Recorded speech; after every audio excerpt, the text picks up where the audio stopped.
live? Okay, there we go. IT's got it fired up. Welcome in, people. We are live. The REMINGTOM podcast, another Tuesday night, and it is what it is. I guess we just have to wait for the Metro album. I'm still refreshing Spotify right now, seeing what's happening, just double checking. But no, I think he said at this point that, I think he said earlier today, of course, that we're going to have to wait till next week to get the album. A little bit vague. I'm assuming that that's just, same time next week, but I don't know. Is it going to be next week, the normal music release on a Friday? Again, we're looking for a Tuesday release. I don't know, is the label like, hey, Metro, what are we doing with a Tuesday release here? Or are Tyler and Metro even on the same album? Because Tyler's out here dropping midweeks. I guess at the end of the day, they're all, on the same couple, did I say album label? Same couple of labels. But I don't know, the imprints and all that stuff. But regardless, it's not happening. And Metro didn't seem like he'd be one of those guys. I don't necessarily remember Heroes and Villains, the delays on that one. I don't remember, like, We Don't Trust You having delays as well too. And of course, it's obviously the post effects of We Don't Trust You versus anything, the rollout for that. I have a shocker. I don't really remember the rollout for We Don't Trust You. Definitely it was more, oh, wait a second. What's this Kendrick feature? What's happening? Oh, no. Where's this going? But Metro didn't seem like he'd be one of those guys that would have that happen because that does seem to be, it's an interesting time in music because there's a lot of, it's sort of like the NBA in some ways where the amount of talented people is more than ever. But then there's also the question of, some of the legacy stuff of the current day guys versus the legends of the past as well too, and how all that stuff will stack up against each other. But the there's like the little separating factors that you have in these types of albums and album experiences do, help it sort of stand out above the rest. And as much as you don't want to be like corny with this stuff, and as much as even if you do have to push back an album and it's a great album at the end of the day, a great album's a great album, but there is just the mental conditioning of the rollout starts, the anticipation, you get to the day, and then it just doesn't, whatever, it doesn't happen. But and again, if you're getting great projects, I'm sure we can go through history and be like, here's the top 7 greatest delayed albums of all time, and be the best list. I'm sure to some degree every album is delayed as well too, but you see again, like a guy like Tyler with his rollouts as well too. Metro wasn't necessarily crazy in terms of the amount of time spent in the rollout. He announced the project itself pretty recently, and I don't remember if he had even announced at some point like, working on I guess I don't know in the past what he had said his future plans would be, instantly in terms of dropping projects. So it's just like all of a sudden we're like, oh, okay, a Metro album's like right around the corner. Didn't necessarily expect that this summer. So in some ways that's a little bit beneficial, that to his point that to his benefit that it hasn't, like, again, the rollout hasn't necessarily been too crazy at this point where it's been this crazy, long. I guess I'm trying to think, like, Playboy Card, that there was definitely delays. See, I guess it doesn't even remember. I guess it doesn't even matter once you release it, because that album got dropped this year. But also, he was not releasing it as well? I don't remember him ever, like, actually teasing dates, per se. He did, of course, I think, tease rollouts themselves, but he never, I'm trying to remember, and I guess that's just us being locked in the day-to-day fan of that side of things, but I don't remember how many times like he actually said, oh, this is the day that the album is going to drop, and then it actually happened. It was more just the vague, like, oh, maybe this is the time. No, not quite yet. Oh, but yeah, and again, it could be next week. I think if we had seen because there was a tweet or something about it, or was it on his Instagram? Here, let me go back to the Metrogram real quick and see if he's got a post on there. Does he have a patience is a virtue? Oh, we've got something from 10 minutes ago. Wham say he heard the whole city been having a futuristic summer and he need in. Oh, okay, so we got Wham on the album chat, and I think they were talking about, there was in the post a couple other, was it Future? Oh, 2 Chainz as well 5 hours ago. And then Yeah, Future as well too. So again, if he's adding features to the album, this is how you make up for a delay, is by intentionally improving the product, because it's like, okay, that makes sense, right? He's gonna, and again, like referencing what he had dropped even earlier this morning, because I guess I haven't, how many times we visit. Is Metro one of the most visited Instagrams for us? Probably not. So it's more just like one time check, see if we got a update post, but the the delays, the only way that, well, not the only way, but it makes a lot of sense. And again, he was saying earlier, like I guess I was saying that he was at least going to add one really good feature onto the album, but I don't know how many more it's going to be as well too. So shout out. Do we get, and I guess, who is hanging out with who at this point? It's always going to be a bit of a question. And I mean, if you have three, like, is it gonna take a week to put these three features together on the album? It might, but he's such an elite producer, right? I mean, obviously this guy's gonna be in the lab. I mean, clearly he is in the lab as we speak. So this is fun. Maybe this is his rollout, honestly. Maybe this is his method. Has Metro been seeing all of these guys delay his albums and delay their albums in 2024 and 2025? And he's like, okay, I'm going to use that to my advantage, because that would get people checking the socials constantly, for sure, to look for updates in again, a more urgent way than just, we're just fans of a person, a celebrity, just like, oh, let me just see what Metro's up to today. But there's an album release. Oh, wait a second, it didn't happen. Well, I got to have updates. What's happening? Oh, now every time I check back in, adding a new feature to the album. So that is cool. The anticipation for the album is crazier. And I don't, for the most part, rollouts, I guess, I try to see more what people are doing for the moves, more so than what is like, okay, who are I guess, again, you could look at the features and stuff this time. But because I don't want to necessarily know too much again about the album. It's more, oh, I see, he's starting to post the stuff. Oh, you see the posts about the billboards. You see kind of how he's starting to ramp stuff up. So I don't think he dropped like a track list or a feature list, right? Quick scroll back to the gram. Doesn't necessarily look like it. And yeah, the first post in regards to this project specifically was, July 10th. I was going to say, within the last couple of weeks. For sure.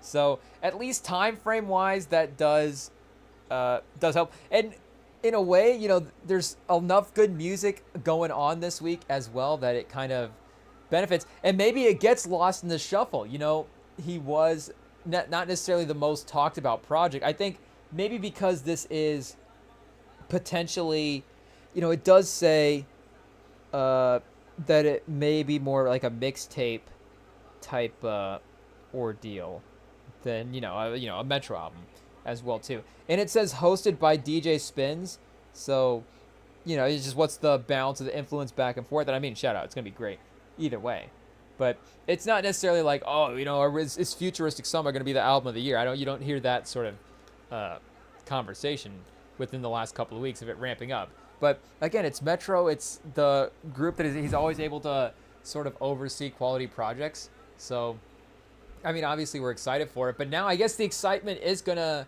continue to get further. And again, it's going to be even an advancement in excitement from where we were at before. Because it's just like, okay, updates, the album's on the way, it's good to go. But again, like we're saying, the album is now getting better. People are jumping on.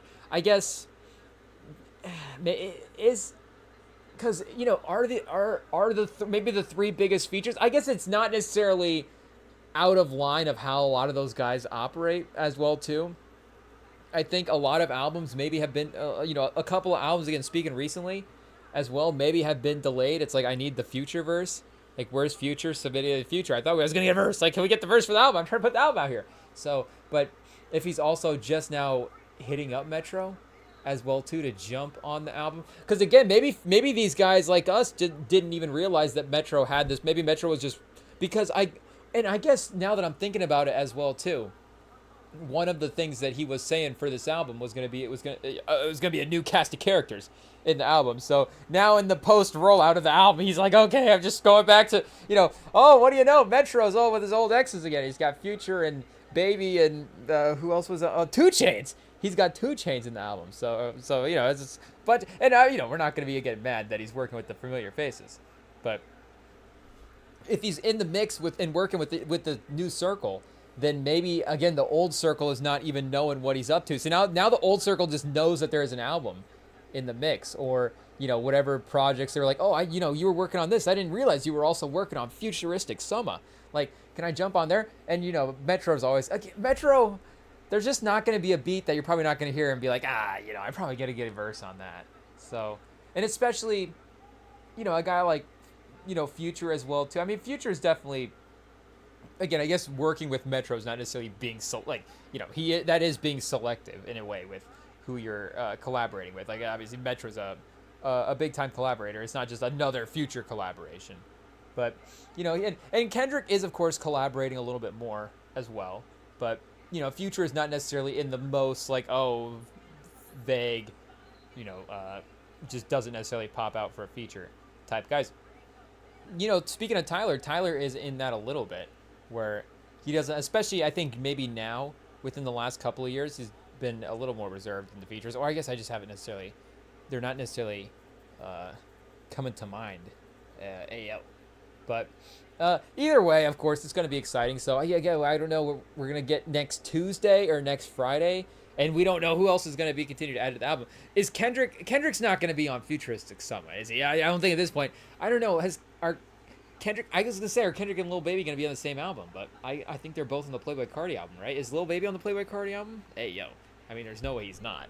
But well, I guess I don't know. Are they beefing too? It's difficult to keep track. Our Playboi Carti or Metro are beefing because I was again just scrolling through here. He's got a Carti track. Yeah, he produced a couple of tracks on the album itself. So maybe Carti jumps on the album. Who knows? Who else can we get, Chad? Do we go to ChatGPT? Who else is jumping? I mean, we had Glorilla in the Hustle and Flow remake, Hustle and Glow. We casted her in that the other night, so maybe we get her on a Metro Boomin feature on Futuristic Summer. I mean, just as many Glorilla tracks as possible, honestly. I mean, Glorilla is right up there for features that I'm just most excited. Again, and now especially with some of the way that the streaming services don't have the feature list up initially. I don't know if that's an artist thing or if that's a Spotify Apple thing, but it might just be a Spotify thing as well too. But the way that the features can be a surprise when you listen to it initially. I mean, it happened again on Jack Boys too. Hey, like near the end of the track list, you're like, oh, wait a second, Glorilla? Kick it in? Hey, yo. I mean, Tyler as well. Initially listened to Chromacopia. I guess, what was the timeline? That wasn't released as a single, was it? Because he released Noid he released, of course, the opening snippet of Saint Chroma, and then he released Noid as a single, right? But did he also release Sticky as a single? I mean, it definitely, of course, is a single now. But going into the album, I don't honestly remember. It is what it is. But yeah, I guess instead of Metro Boomin, we got a couple of things going on in the background. For right now, we got a little WNBA. It is what it is. Fresh off of the All-Star break, the first major day back. I think most of the teams are in action tonight. So, it was exciting whipping around the association, see what's going on. But unfortunately, Clark's still out with injury, but the Fever hanging in there with the Liberty. The Liberty at 15-6. I guess the records aren't too dissimilar, though. The Fever have just played a couple more games. And then the Sky are up on the Link right now. I don't know, the Link are, a little sort of sluggish after the All-Star break. It only is one quarter. Or are the Sky just locked in, chat? Is that just what we're going to see here for the second half of the season? Because they do have some veterans on this team, for sure. 5 and 6 from Angel Reese in the first quarter. 6 points from Bantam, and then 4 rebounds from Nurse as well, too. So is Cardosa playing tonight? She might not be on the court, right? Okay, yeah, so Cardosa 2 for 5 as well, too. She has 4 points. I guess, again, Bantam is leading the team in scoring. And on the other end, Collier's 0 for 2, so yeah, a little bit of a slow start Again, right off the All-Star break, winning the All-Star Game MVP, setting the, I think they said the record for most points in an All-Star game, WNBA All-Star Game. So, she was putting in the work over the weekend. Hey, yo, whoa. But, is this why the NBA guys take a day off? But, first game back, you'll be okay. Second, I guess first quarter, she'll be fine for the rest of the game. McBride still giving him good production tonight with 2 for 5 from the field. And then still waiting on the bench to have some major performances. But, yeah, they're only 37% from the field in the opening quarter compared to 45% from the field for the Sky, 50% from 3 to 40% from 3, 4 for 10. So, again, it's like, I guess, they're closing it within 1 basket right now as well, too. We should probably pay attention. Are they a little bit ahead? Hey, yo, it is what it is. They are always ahead. And then, yeah, I guess Dream versus the Aces a little bit later, and then the Wings versus the Storm, which could be a fun game. I mean, the Wings, maybe they're another second half sort of emergence team. Like, I don't know, with the schedule, it is, of course, not necessarily the same, it doesn't have as many games played as some of the other leagues, but I don't know if it's going to still have the same sort of second half team has an emergence type of thing. I mean, you imagine, of course, it still would. And I don't know. Again, does it favor sort of the younger teams in the same way that it would maybe in a league where the season goes a little bit longer? Or because a team like the Dream, maybe if that was an NBA team, you'd go playoff time, or they go, that's the Clippers. I don't know. Are the Dream the Clippers? I guess the Dream do have, the Clippers don't have like Ryan Howard to like, okay, this could be like a franchise type piece. Because I guess they brought in the veterans probably because they had we didn't follow the team building moves. They just ended up with a lot of veteran players. So they probably a little reverse. Start with the younger players, bring in the surrounding cast around them. But yeah, with some of those players, maybe if it was longer season, more games, that starts to become a wear and tear on some of the vets, but it's more manageable. Then it's a 40-game season. We'll just have to see, I guess, locking in how that stuff plays out. Because, of course, the Sky are also a younger team as well, too, with Cardosa and Reese, and then the way that they invested in the backcourt as well. And I guess we do have Van Lith getting some good minutes. I know, she was a first-round pick, right? Or did she go in the second round, or maybe the Sky had end of the first-round pick that they ended up using to make that selection.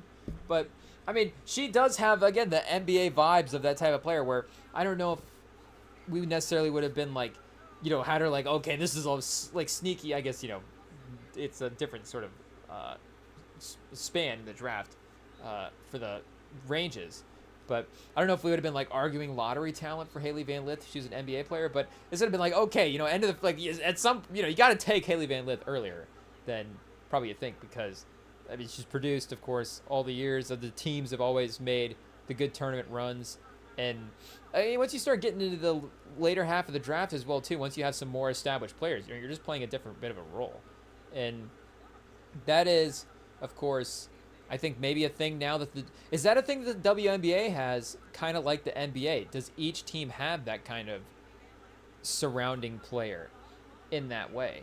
Or, again, it's always going to be hypothetical to some degree, naming every player, because not every player is going to have those accomplishments to say, okay, yeah, this person can do it.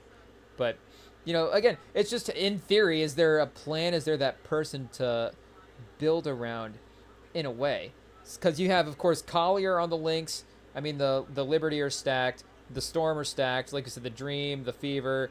The Mystics, I think, maybe both Washington teams are kind of in a little similar spot where are they kind of sitting with a good core of players but not quite the franchise player. But again, they had 2 players in the literal All-Star game this year, so I think they're probably a little bit more advanced than the Wizards are in that standpoint. So they're definitely getting close. I mean, Aja Wilson's still on the Aces, about as good as you can get for building a franchise. The Sparks at 8-14. Shout out. Hey, yo, is Cameron Brink back?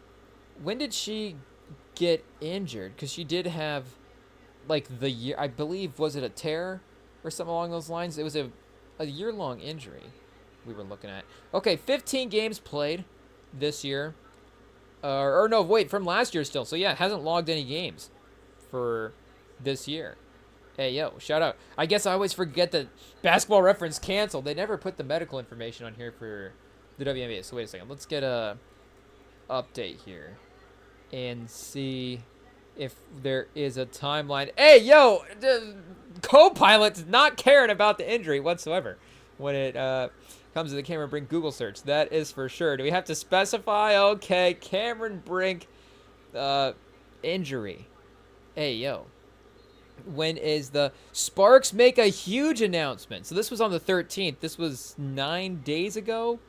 Sporting News. Let's see here. She hasn't played yet. Second year forward. Sparks beat reporter John Davis said that hopefully end of July. Okay, so if Cameron Brink's injury date's like an album chat, then make no mistake, we're looking about mid-August for Cameron Brink's return. It is what it is. So I don't know. I guess mid-August, there's still regular season left at that point. Here, let's see. Schedule. When does the regular season end? For the W, we're not asking that, chat. We're just trying to figure out the timeline here. Hey, yo, we got to be careful how we phrase this stuff. This is gonna get us in trouble if it's taken out of context. Remington Pod asking when the WNBA season is gonna finally be over. But okay, August 31st. It looks like we still got September. Okay, September 2nd. Hey, yo. Let's see here. Oh, whoa! So, the season goes all the way up till September 11th. I guess in honor, chat. Never forget. I don't know. They just reschedule everything and just somehow you could just maybe end it on the 10th or the 12th. But either way, you know, it is what it is. But I guess that's only a guy that was just well, yeah, it is what it is. Yeah, we got the Liberty in the sky, and we got this. It goes to the 11th. It is what it is. Yeah, that's the schedule. So I guess if she is back by mid-August, that would give her a month to return. And I guess for the greater point of the Sparks, you know, could they get into playoff contention? They're kind of close. I mean, it's just the last 4 out. Though they did expand this year. Ayo, pause. So it's the last 5 out now. They added the Valkyrie into the mix. So the Sparks are, they're a seed behind the Valkyrie, but there are a couple of games, I guess, even out of the playoffs at this point as well, too. So 3 to 4 games behind. I guess the Mystic are a playoff team. Hey, yo, shout out. The rebuild chat, Washington Sports, is on the rise. And I guess with the Commanders as well, too, hopefully everything, continues to go well for the Commanders. I don't know what some of the news stories are, but at least the quarterback situation is like, okay, at least that's solved. We've been waiting for that for a while. So, at least, check one box at a time. But, yeah, what were we saying? Franchise players. So I think the Sparks are hovering right there. Of course, like we said, the Wings with Ogunbowale and the Beckers, and then the Sky with Reese and Cardosa. So you're really kind of just looking at, I guess, here, let me pull up the Mercury roster, because they may be more some veteran, players as well, too. Like, who's their is it Sabale on this roster? She got traded to or from this roster? Okay, so they have Sabale and Alyssa Thomas. Okay. Hey, yo. Sabale, 19 a game this year. Alyssa Thomas, 9 assists, 50% from the field. Always. And Kalani Brown as well, too, day to day. So, yeah, the Mercury are, of course, a pretty loaded team as well. So, basically, kind of in the same spot. Every team, I imagine, of course, in the playoffs. And then, so I guess basically the Valkyrie and the Sun are the two teams that you're looking at in that way. Let's remember, did the Sun have a high draft pick this past year? I think they maybe took a bit of a swing. Let me see here. Let's pull the roster back up. I don't know if it'll have the draft spots on the roster here, but maybe we can recall the name. It is what it is. Oh, Anisia Amaro on the team. Okay, so that's definitely getting there. J.C. Sheldon was a first-round pick, I think, from the Wings. I don't know if there was a trade or something in there. There's Tina Charles, AO, the vet, shout out. Marina Mayberry. So there's still some good talent, of course, on this team.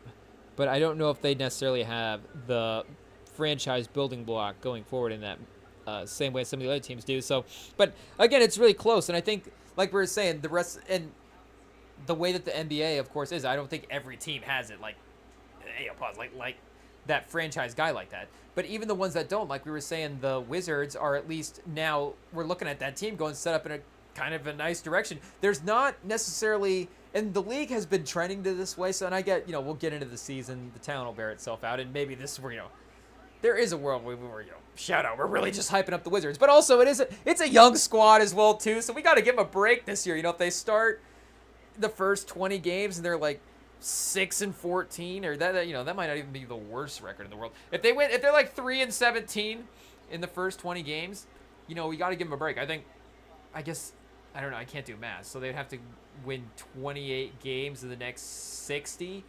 So I mean, they're still only winning 1 out of every 3 games for the rest of the season. Is not necessarily the most crazy upgrade in the world for them to be, what were we saying, a 30-ish win team at that point. Which I feel like if the Wizards got to 30 wins on the actual number itself, I guess with the veterans they have, I don't know if the Wizards fans are kind of like, are they thinking, okay, Middleton and Brogdon should be at least a 30-win team in the East? But that's not really what you should be thinking, right? It's Trey Johnson and Sarr and Bub Carrington, Again, I guess in some ways, if it's going to be good, it's got to be good at some point. So it can't just be like a 12-win team and like, it might be okay at some point here in the future. I don't know, we'll get it turned around. Yeah, again, they have at least the foundational pieces going forward. I think, the Hornets are a little bit, I think as much as we love LaMelo, in terms of, again, I think maybe even the last step of, they have a franchise guy in terms of the marketability stuff, in terms of selling a franchise. I think in terms of a guy that can be the best player on a title team, of course, there's a little bit of questions there, but I mean, the supporting cast that they have there in Charlotte is starting to really round out really nice as well too. And I mean, they just won the Summer League. I mean, Portland would be another team. I think Portland is a pretty great roster that we really like from top to bottom, even though not every guy, there's not necessarily a guy there where, maybe again, like Scoot, is he still could potentially be this guy maybe, or Shaden Sharp or somebody, but any of those guys being like a lead guy, first team All NBA, and then into like a Finals MVP at some point doesn't quite seem like it's on the table at this point. But again, it's like, okay, the ability for them to have the young player that breaks it in the right way, and now the core around him is nice, or make the trade or whatever. Like, again, everybody's kind of set up in a nice direction, so just makes the entertainment value of the league, of course, much better. The game to game competitiveness is going to be great. And why is Chris Paul popping up on this Connecticut Sun article, chat? Is this because Paul returns back to the Lakers? I can't believe he actually went back to the Lakers. Again, I don't really know what this has to do with the Phoenix Suns. Hey, yo. Is there or the Connecticut Sun? Hey, see, now I'm just projecting. ESPN's probably getting you confused. They're probably thinking, okay, a former whatever ESPN AI is running this blog, they're like, oh, well, Chris Paul's a former Sun, so he can pop up in this Connecticut Sun blog feed, I guess. But, like we were saying with Beal, I guess in some ways, then just stockpiling the veterans like this is fun as well, too. But also would have been fun to see him in San Antonio for one last year. But does it say something about the Clippers for Chris Paul, I guess, that's where he chose to go back for one season? I guess the New Orleans piece of it is weird because if he goes back to the Hornets, again, he's going back to Charlotte. He's not really a Charlotte franchise guy. And if he goes, is he going to go spend his last year on the Pelicans? He's probably just going to get traded. They're going to trade him at some point halfway through the season. They're like, oh, somebody's going to give us 2 first-round picks for Chris Paul. Like, he's gone. So, the Clippers, of all, he definitely had the most, I think, title hopes on that team. I guess Phoenix as well, too. But, again, he wasn't going to go back to Phoenix after San Antonio. Maybe he would. I don't know. Down a minute, would he was Jalen Green and Chris Paul and Devin Booker again, maybe. But his veteranness would have been great on the team. So I guess maybe that's the other thing about the Clippers as well, too, is I guess it just depends on which way you look at it. Is this a team that could either really, really use his veteran leadership, but you just don't really see it, being impactful on this team? Again, it's a team of veterans themselves. So you don't necessarily imagine, and maybe that is, I don't know if that becomes a team building thing. This will be a really interesting experiment. I mean, it already has been, of course, and like we've said, if we're just looking at the basketball stuff, I mean, I kind of would just rather have Norm Powell than Bradley Beal. So even with the money that maybe they saved on for once somebody's actually saving money on the tax signing Bradley Beal, for maybe the money that they saved, because Norm Powell was in the $20 million a year range, and I think Bradley Beal's making like 5. So I don't know what kind of discount they got there in that, but I wouldn't say they're necessarily a better basketball team after this year, but it, at least in terms of, again, the psychology of the veteran guys together, how does that make sense? Because there can be, when you have, again, just even if Chris Paul's not necessarily going to be one of the best guys in the team, if he's on a younger team or something, like if he was on Orlando next year, if he was just like, or, we were hyping up Detroit last night, maybe, or was it Sunday night? I don't remember. Whichever of the last couple of nights we were hyping up Detroit. I guess I'm always just hyping up Detroit in my mind. I'm pro Detroit. It is what it is. I guess, do we want to just 20 years later, Chad? I guess the 2005 finals 20 years later would have been this year. So 21 years later, but I guess no, because the Spurs won the finals in the 04-05 season, and then it would have been that 05 finals, not the 05-06 season, winning it at 06. But is it time to run back a Spurs-Pistons finals? I know it wasn't exciting the first time, so maybe once in a reboot situation, it actually works out for the best. This is actually a property that needs rebooted, chat. The Spurs-Pistons finals. I think so. Remixing it with Cade and Wembanyama, I think it's a really good idea. I think it's much more exciting. Again, the legendary players of those Spurs-Pistons series in the past. I mean, we all know it's the Pistons' fault they were boring, obviously. If the Pistons had more exciting players, then the games would have been more entertaining. But, yeah, the Spurs legends, who's complained? Nobody's ever complained about Ginobili in a basketball game. It's like, who's boring to watch? Ginobili.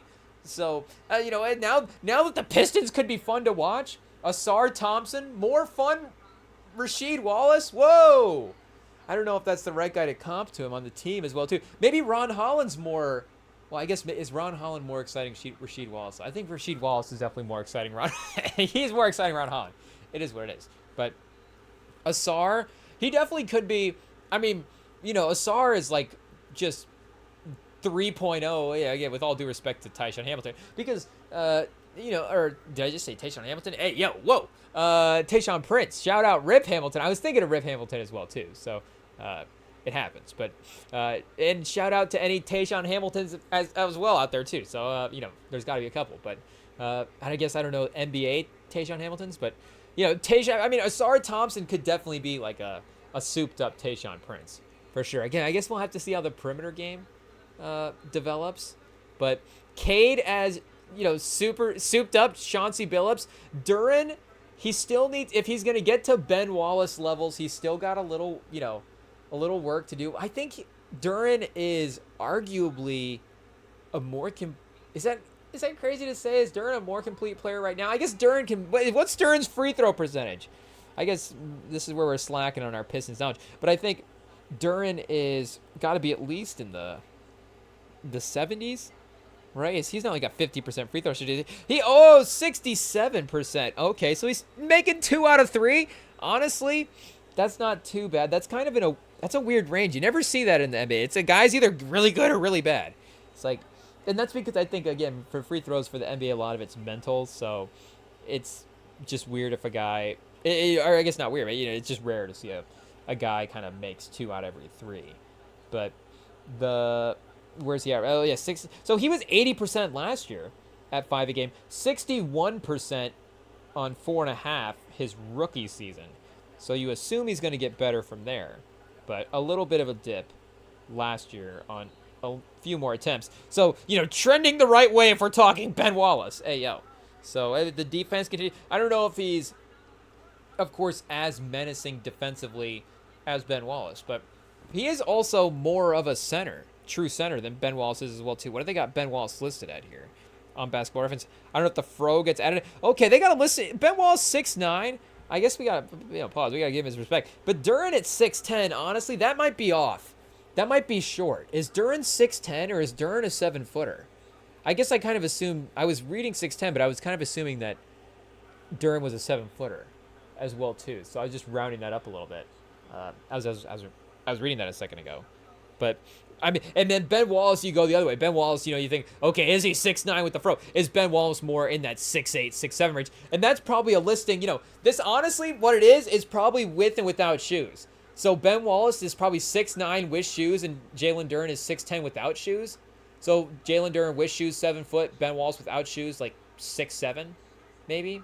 If that would, and that does seem, of course, I think a little more accurate. Hey yo, Ben Wallace, I don't know if he would. Ben Wallace is not in the surprisingly short guy Hall of Fame. I forget which Rewatchables episode I was just listening to where Shea Serrano was talking about how he always thought Josh Brolin was like 6'6", and then he's watching Sicario too, and all of a sudden Brolin's like, he's like, wait a second, those walls are a lot taller than I thought they would be compared to Josh Brolin, but. Yeah, so I don't know, if Ben Wallace is in the Josh Brolin All-Stars. Hey, yo, whoa.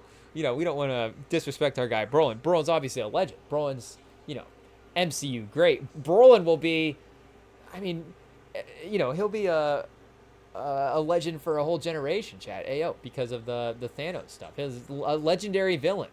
Really, arguably, maybe the villain of a generation. I mean, I think a lot of the MCU people also kind of because I guess if you were introduced to the MCU when it started in 2008, you're also going to be introduced to the Dark Knight at that time. I get the Dark Knight trended a little darker, so maybe Iron Man is slightly more accessible, but hey, Batman's Batman. So at the end of the day, Batman's still the accessibility of Batman. It's like, okay, everybody's just going to watch Batman at this point. It is what it is. But the Heath Ledger Joker, of course, at that point would have been still like the iconic villain of the day, and even still the legends of that are. But I do think that the Joaquin Phoenix Joker did kind of dampen that. Is that the right way to say that? Did kind of dampen that a little bit.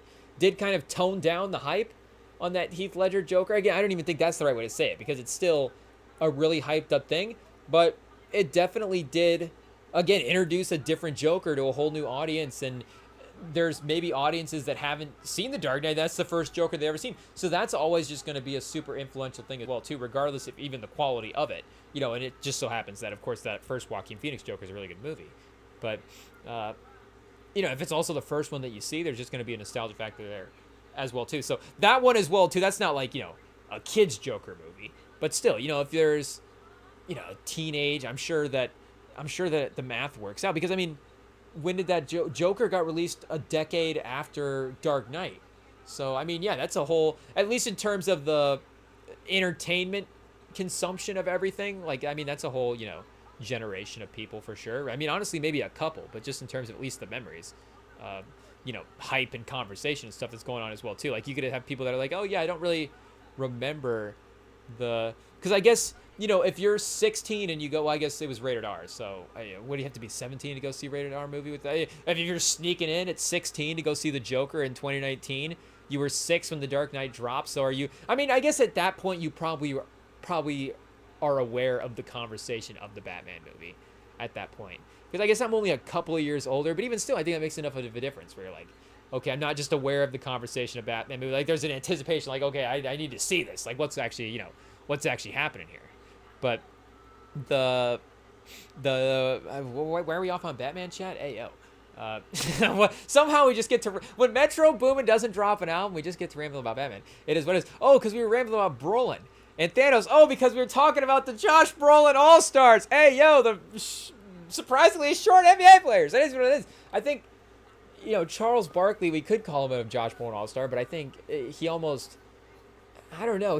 Yes, he does. In some ways, he does look 6'6", but with the way he was flying around, it's also like maybe he was 6'9" as well too. Like he's such an active, athletic player back in the day that again he just made up for all the stuff. It just was obviously just an incredible guy.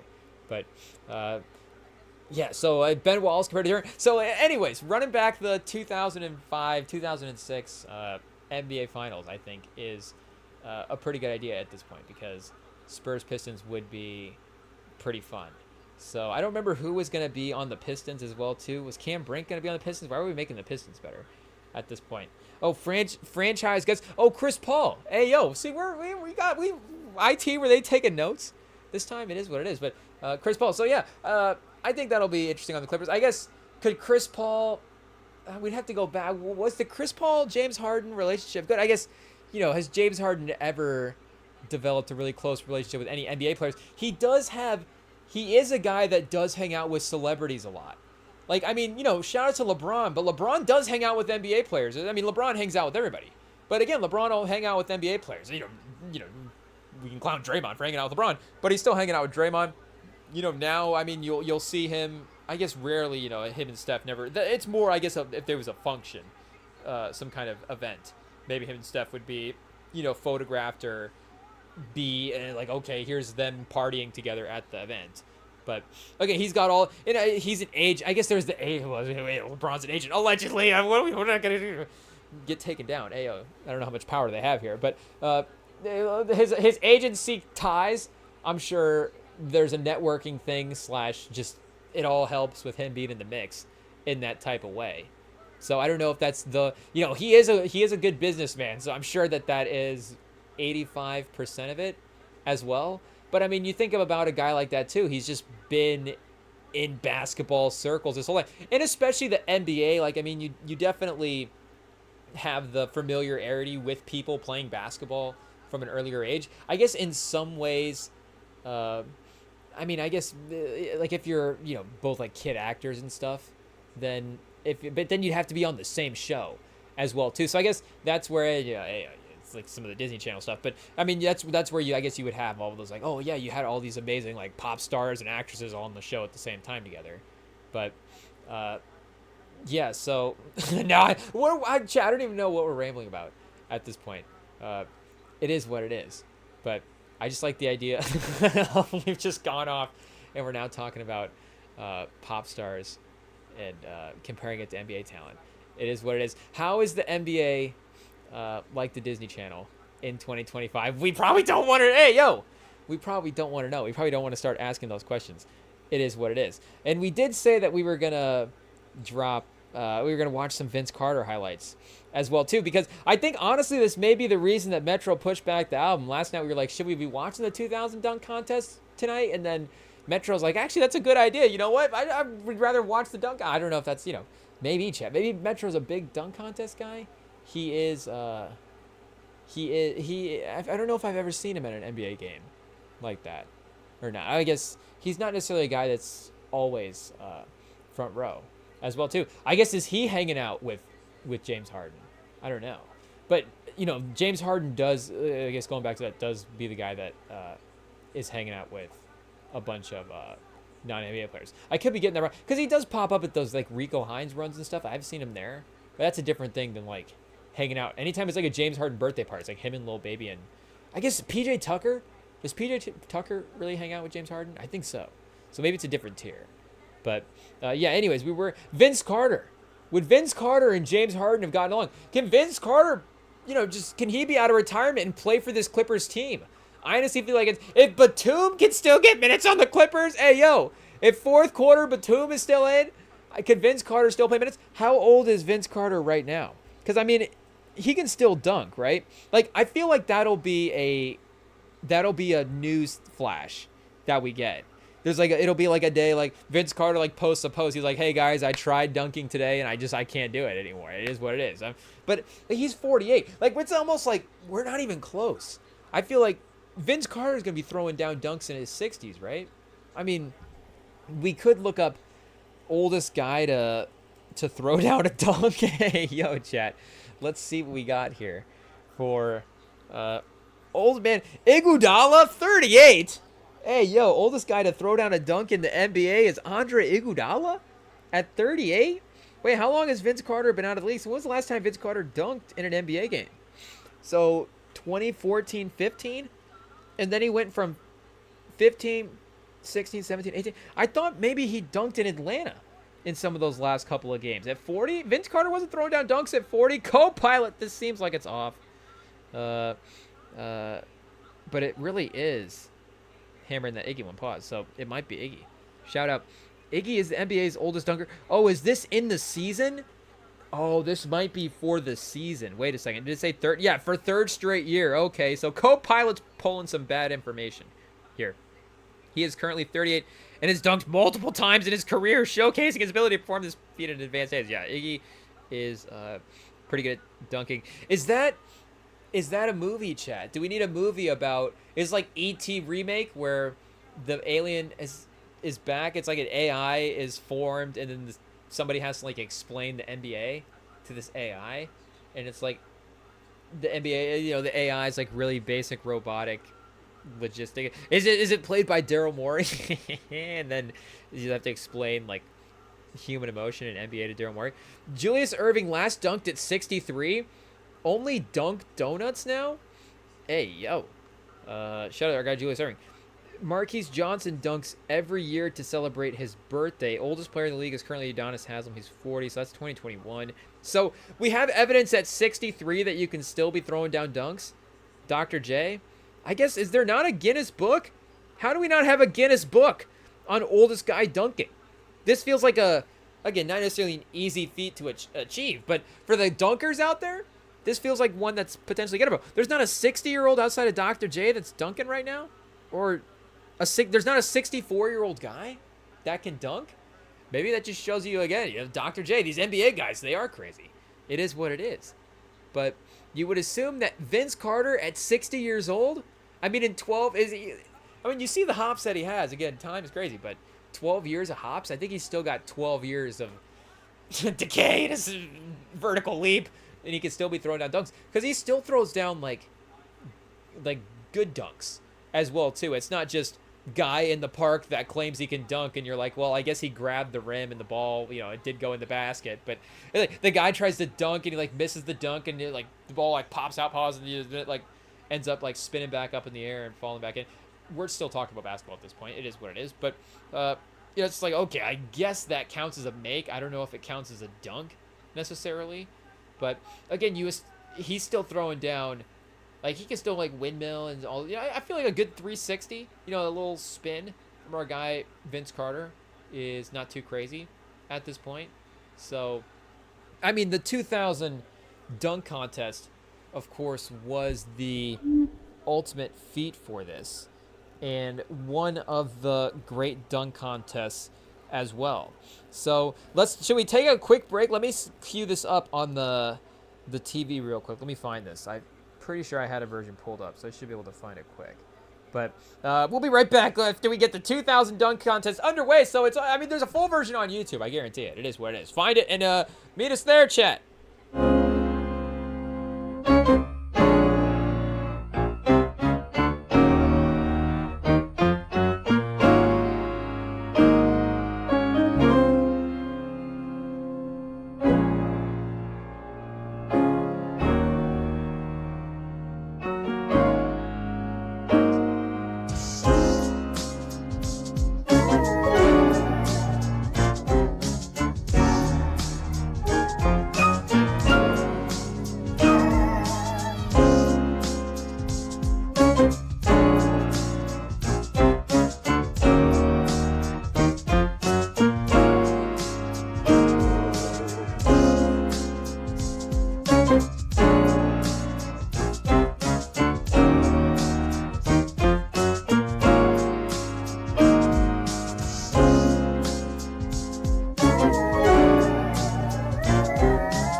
Okay, here we go, chat. The 2000 dunk contest. We are locked and loaded. We got it queued up here on the tube. 3.1 milli on the views. I mean, it's iconic. IT, can we do like a calculation of the most viewed dunk contest? Because I would assume that if we were just doing the highlight reel stats comparisons, that the MJ Dominique stuff could go toe to toe with I mean, the 2000s ones. I mean, hot take.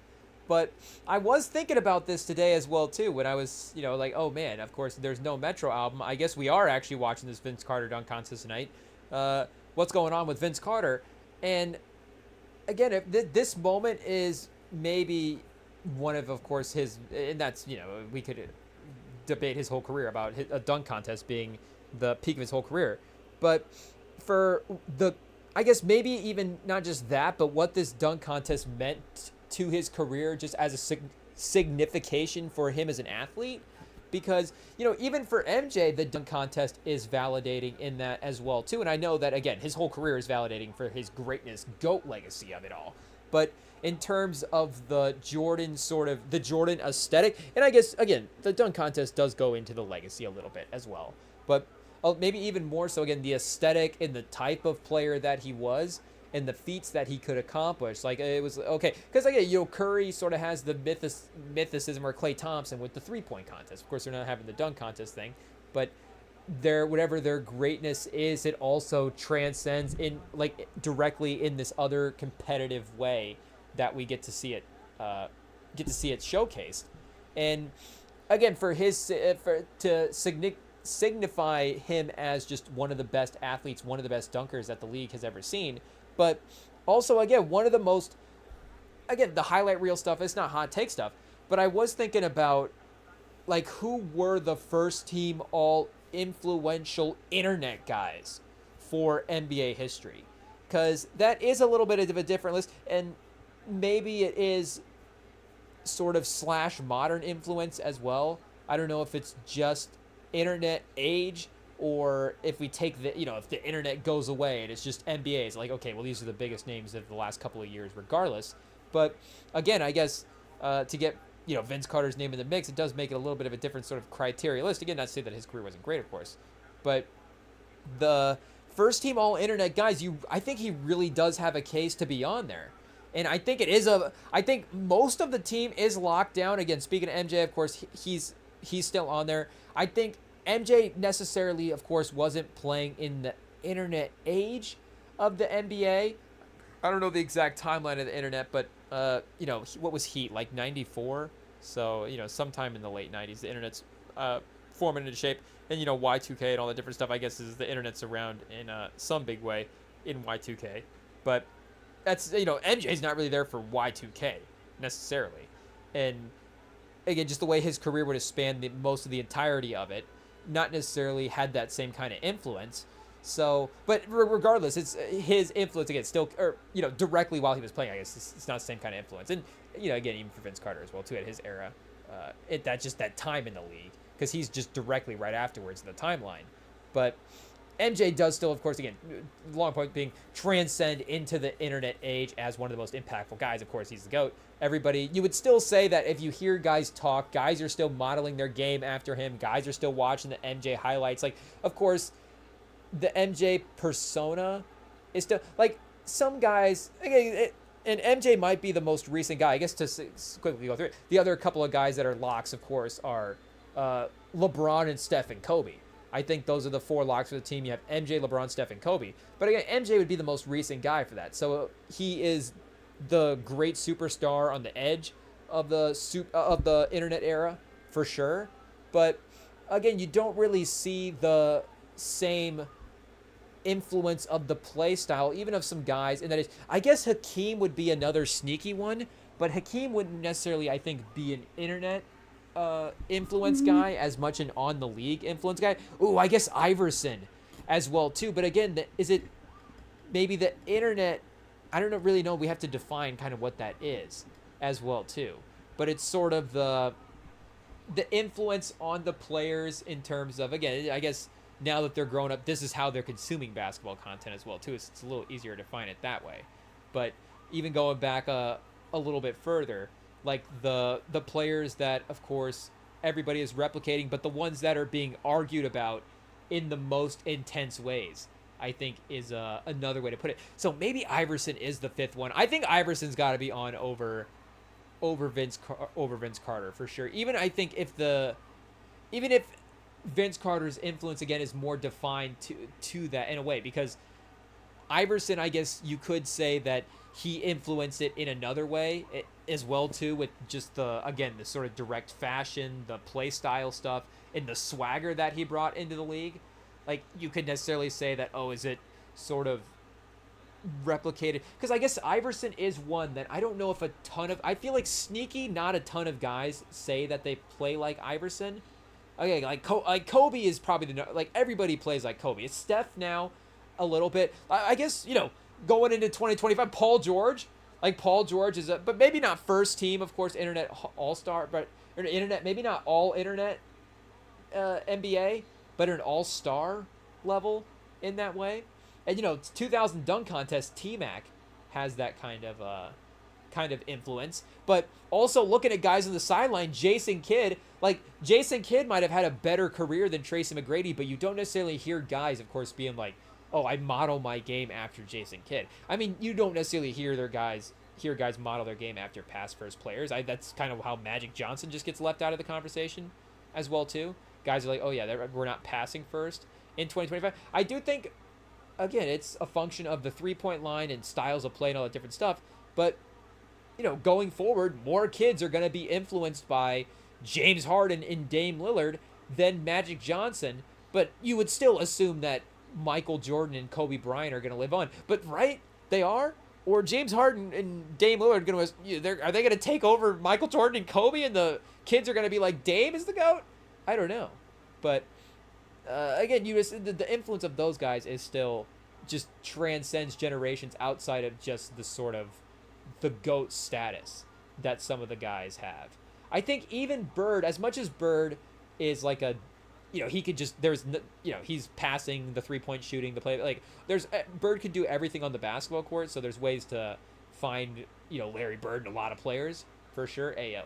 But he's not a guy that, again, you hear people, like, reference Bird. I mean, for the 80s, for the 90s as well, too. But a guy like Penny Hardaway is a good example, like Penny Hardaway. And, again, we're just defining, who are the most, like, impactful guys. But a guy like Jason Williams, I think, shout out, White Chocolate, is a guy that is really great on the internet. Like, the highlights are great, but I don't know if he necessarily has the influence. I don't know if guys are necessarily saying, like, oh, I'm playing and modeling my game after Jason Williams in that type of way. But he's obviously got iconic highlights and iconic reels and iconic moves, and people love watching stuff. And maybe you do, again, copy a move or something like that, but you wouldn't necessarily say, oh, I'm trying to, again, with all due respect, I'm trying to not, I'm trying to be the next Jason Williams. I don't think that is, not necessarily a thing that has been credited by a lot of players.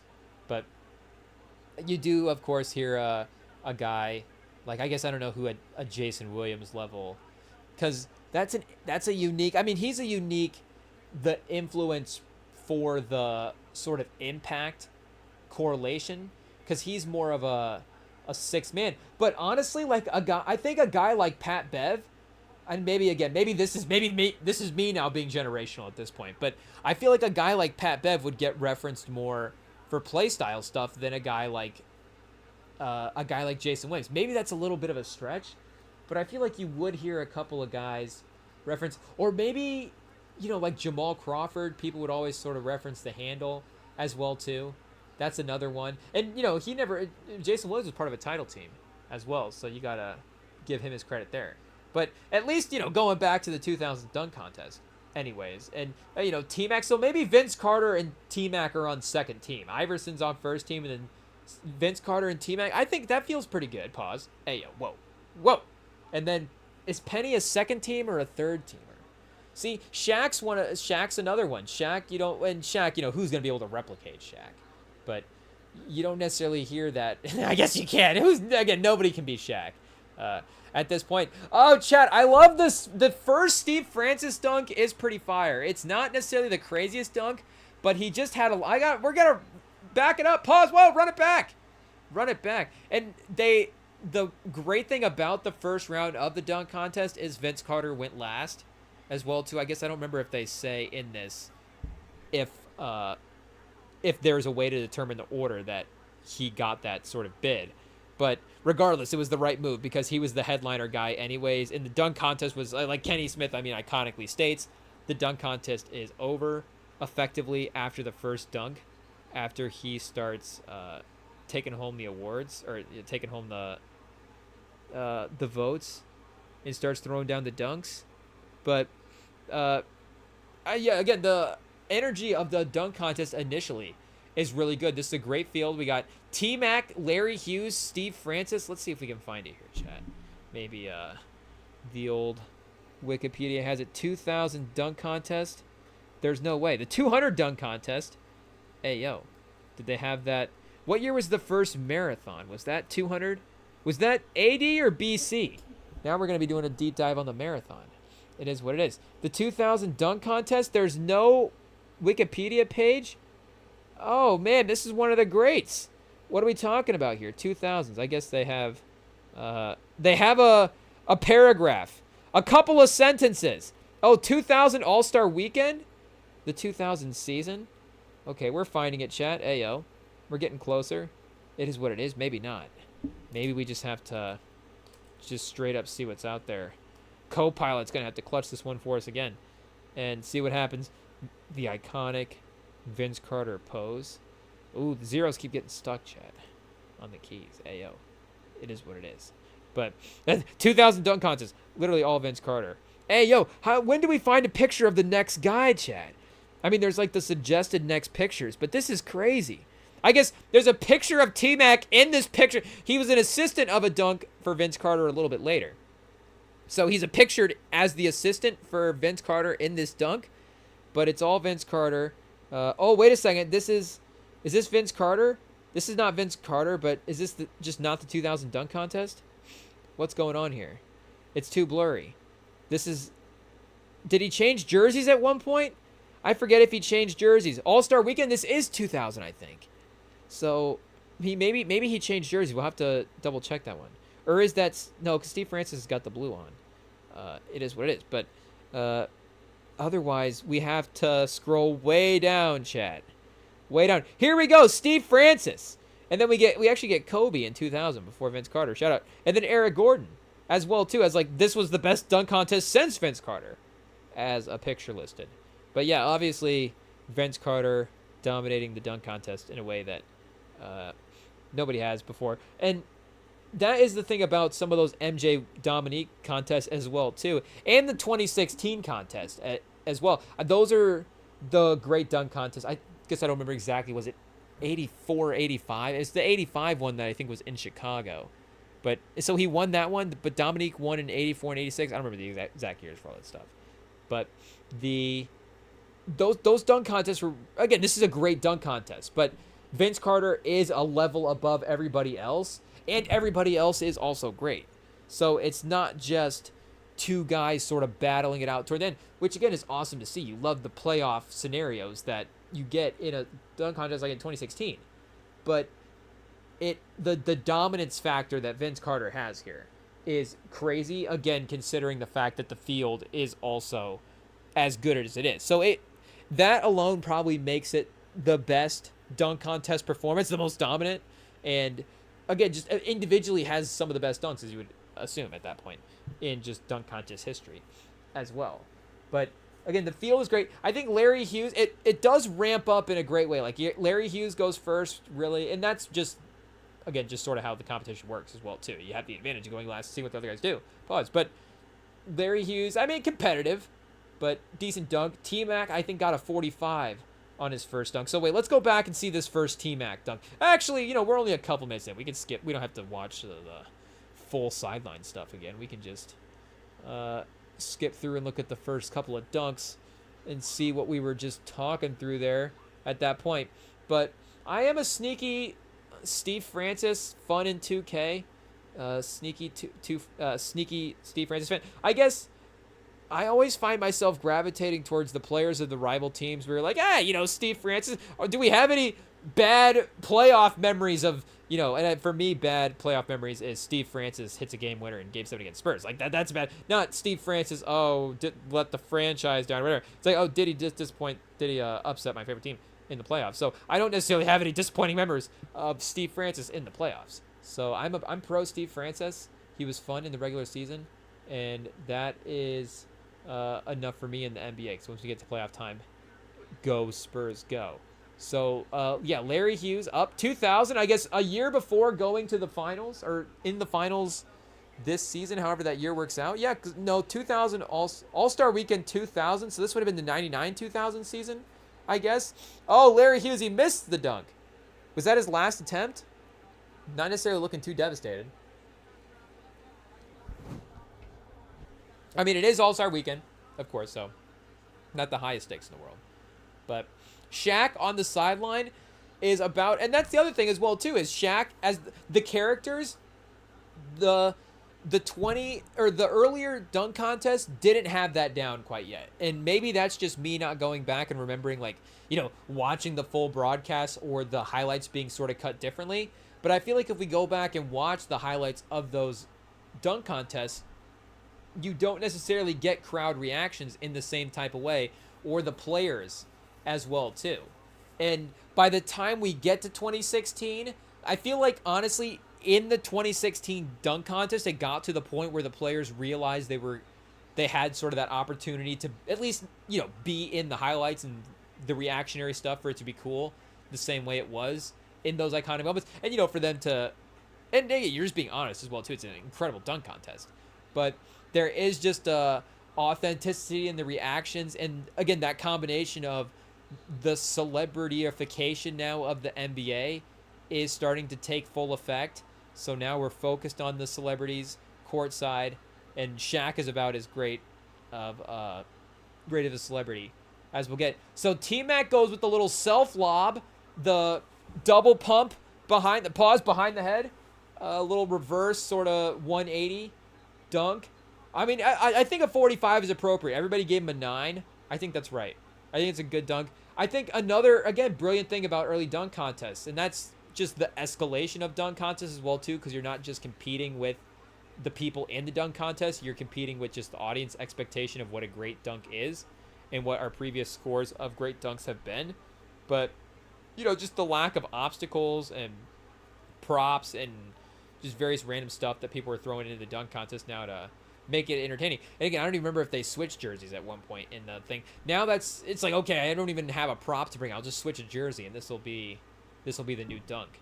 At this point, somebody just switching multiple jerseys now is going to be expecting to be, the first guy ever to do 3 jersey switches on a dunk will be crazy. So Kenny Smith is a judge, George Gerving's a judge, I think Isaiah Thomas is a judge.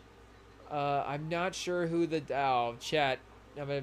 Shane Gillis is gonna be laughing at me. I don't know who the WNBA player is. I guess I'm guessing it's a WNBA player in the panel as well too, because WNBA is new as well. And just I'm a kid at this point. I have an excuse. I'm a baby.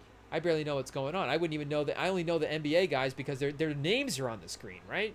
So if they just put her name on the screen, we would know. And then the other NBA guys, their names have been on screens in the past. So it is what it is. But here's that Steve Francis dunk. Hey, yo! Steve Francis throws a lob from himself mid-court. So the distance of a self-lob like that on the first attempt, I think, is the impressive thing about it.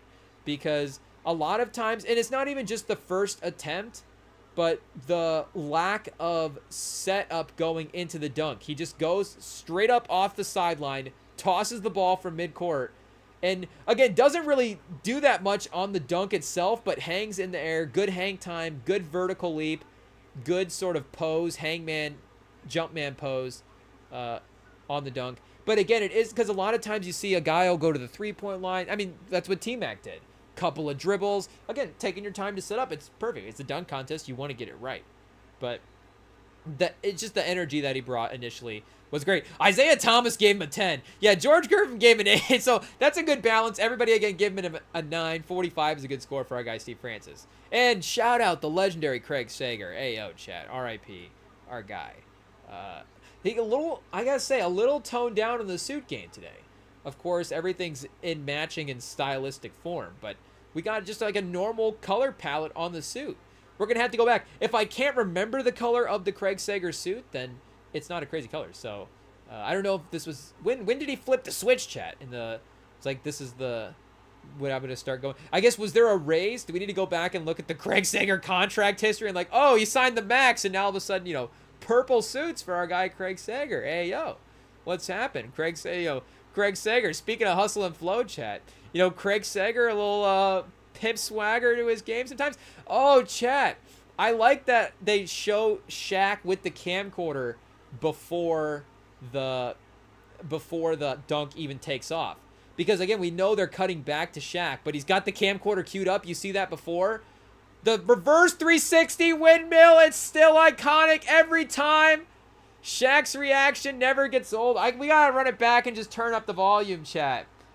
Kenny Smith. It's a 10 out of 10 on all 3 parts, chat. Ayo. The dunk, the crowd reaction, the announcer reaction. And 4 out of 4, the opponent player reaction. Steve Francis, a legitimately great athlete. And again, the swagger for Steve Francis as well, too. He thinks he's going to win this contest for sure. I mean, Steve Francis is as confident as anybody in this thing. And the look on his face of like, this is over. Oh, shit. The camcorder is great. Camcorder, what's AIDS the best? The camcorder, chat. Oh, it's iconic. Shaq, because the phones, I don't know, there's something about having your phone up that's just not quite right. But, you know, he's putting in the work with the camcorder. There we go. Oh!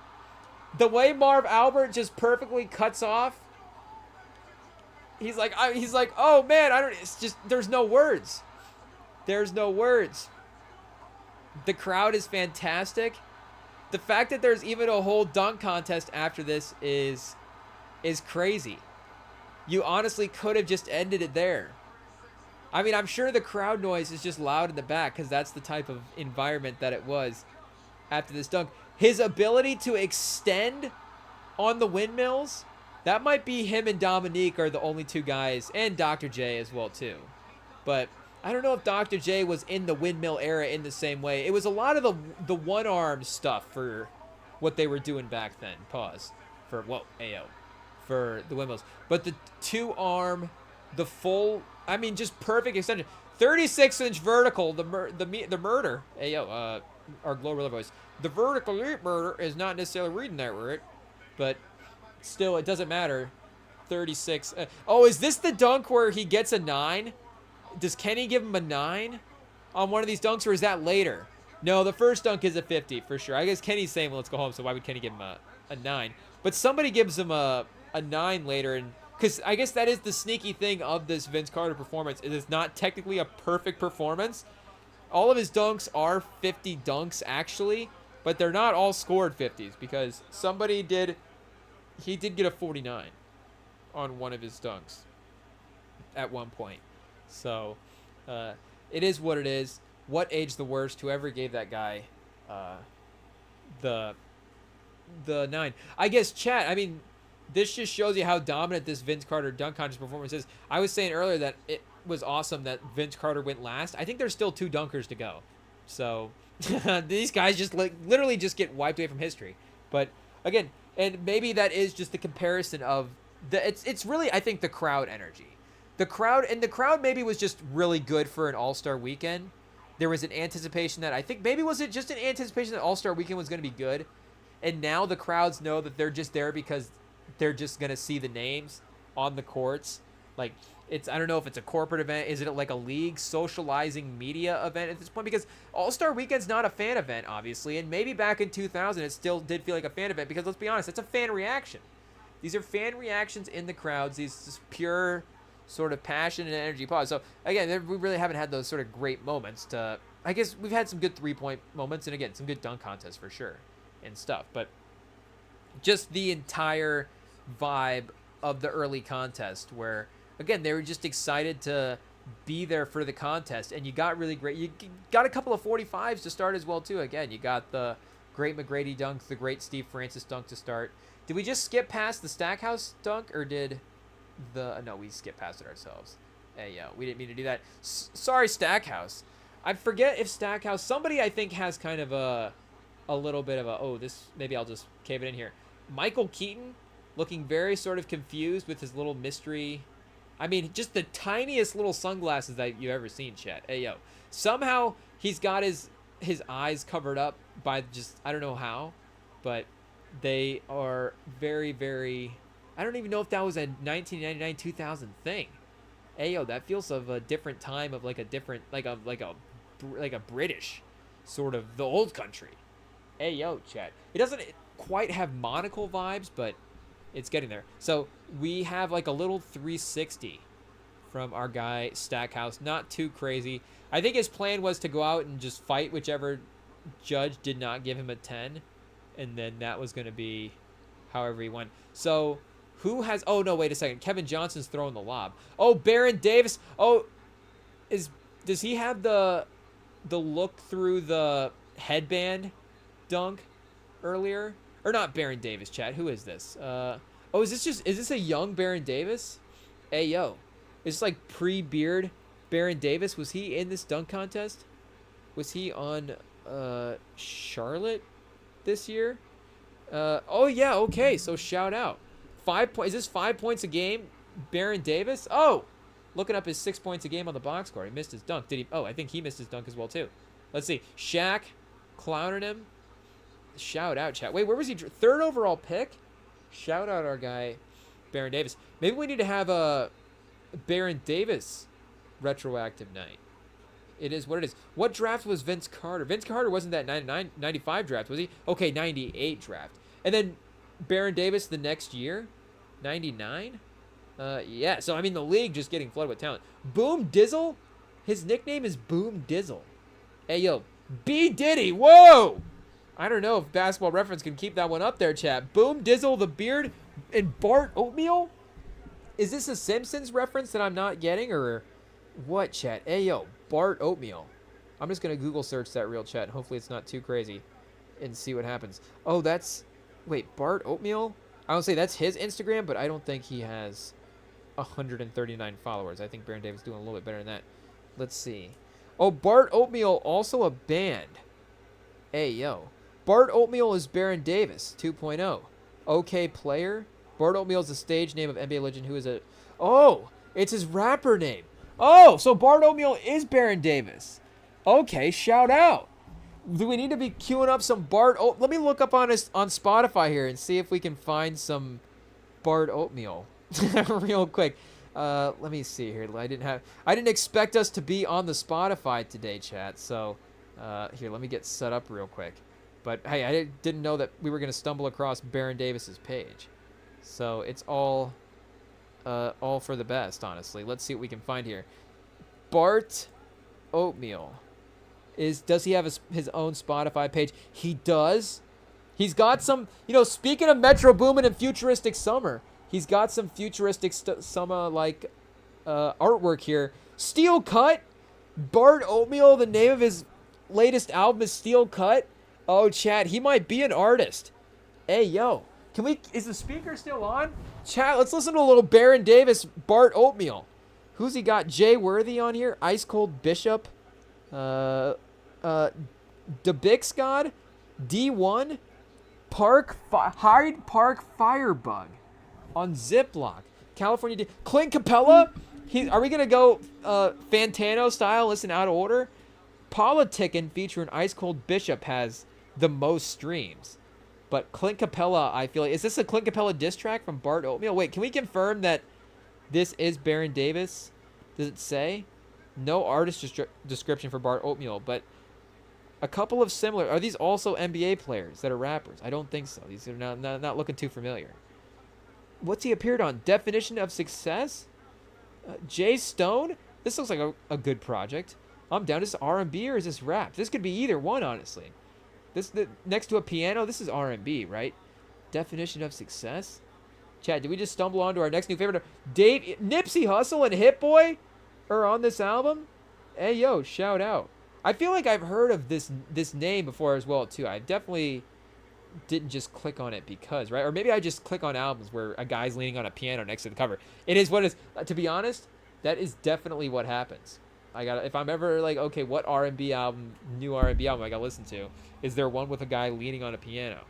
We'll probably try to listen to that one. But Bart Oatmeal, I think this is the official Baron Davis page. So let me see if I can cue it up on the phone here and get it going on the speaker. And I guess this is all just from his latest album, the last track list. So I guess we can go in order quickly and see. Paper Bags featuring the Wishe Choir. Hey, I don't know if I'm saying that right, but let's see what we got here, chat. I don't know. Is it going to let us listen to this? Or are we going to get... How much do the labels care about Bart Oatmeal's music getting played for free? Hey, yo. Is he independently released? Is that how this... Is YouTube just censor all music? Or is Doe Networks Presents going to have bots take us down for playing their music if we go quiet? It is what it is. We still... Okay, he's letting the intro ride. I don't know if he's going to give us bars. Is Bart Oatmeal a producer? Or is he a rapper? I guess what did it say about Bart Oatmeal? It did say rapper, producer, and entrepreneur. So he's really whatever role he needs to take. He can be a hustler, chat, but if he needs to make the beat, drop the bars. I guess speaking of Hit Boy, I guess Hit Boy wasn't working with Bart Oatmeal yet. Okay, wait a second. Do we need to actually... Is he got genius annotations on his lyrics?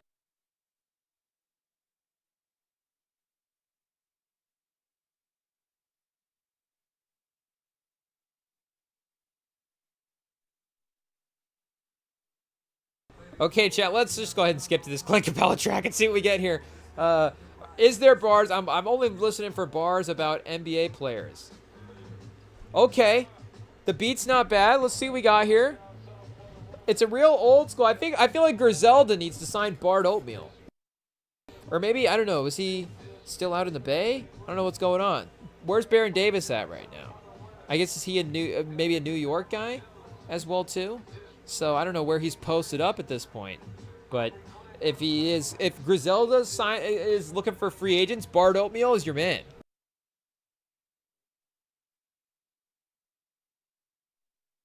But I guess if Bart Oatmeal's got his own label, we don't necessarily destroy that.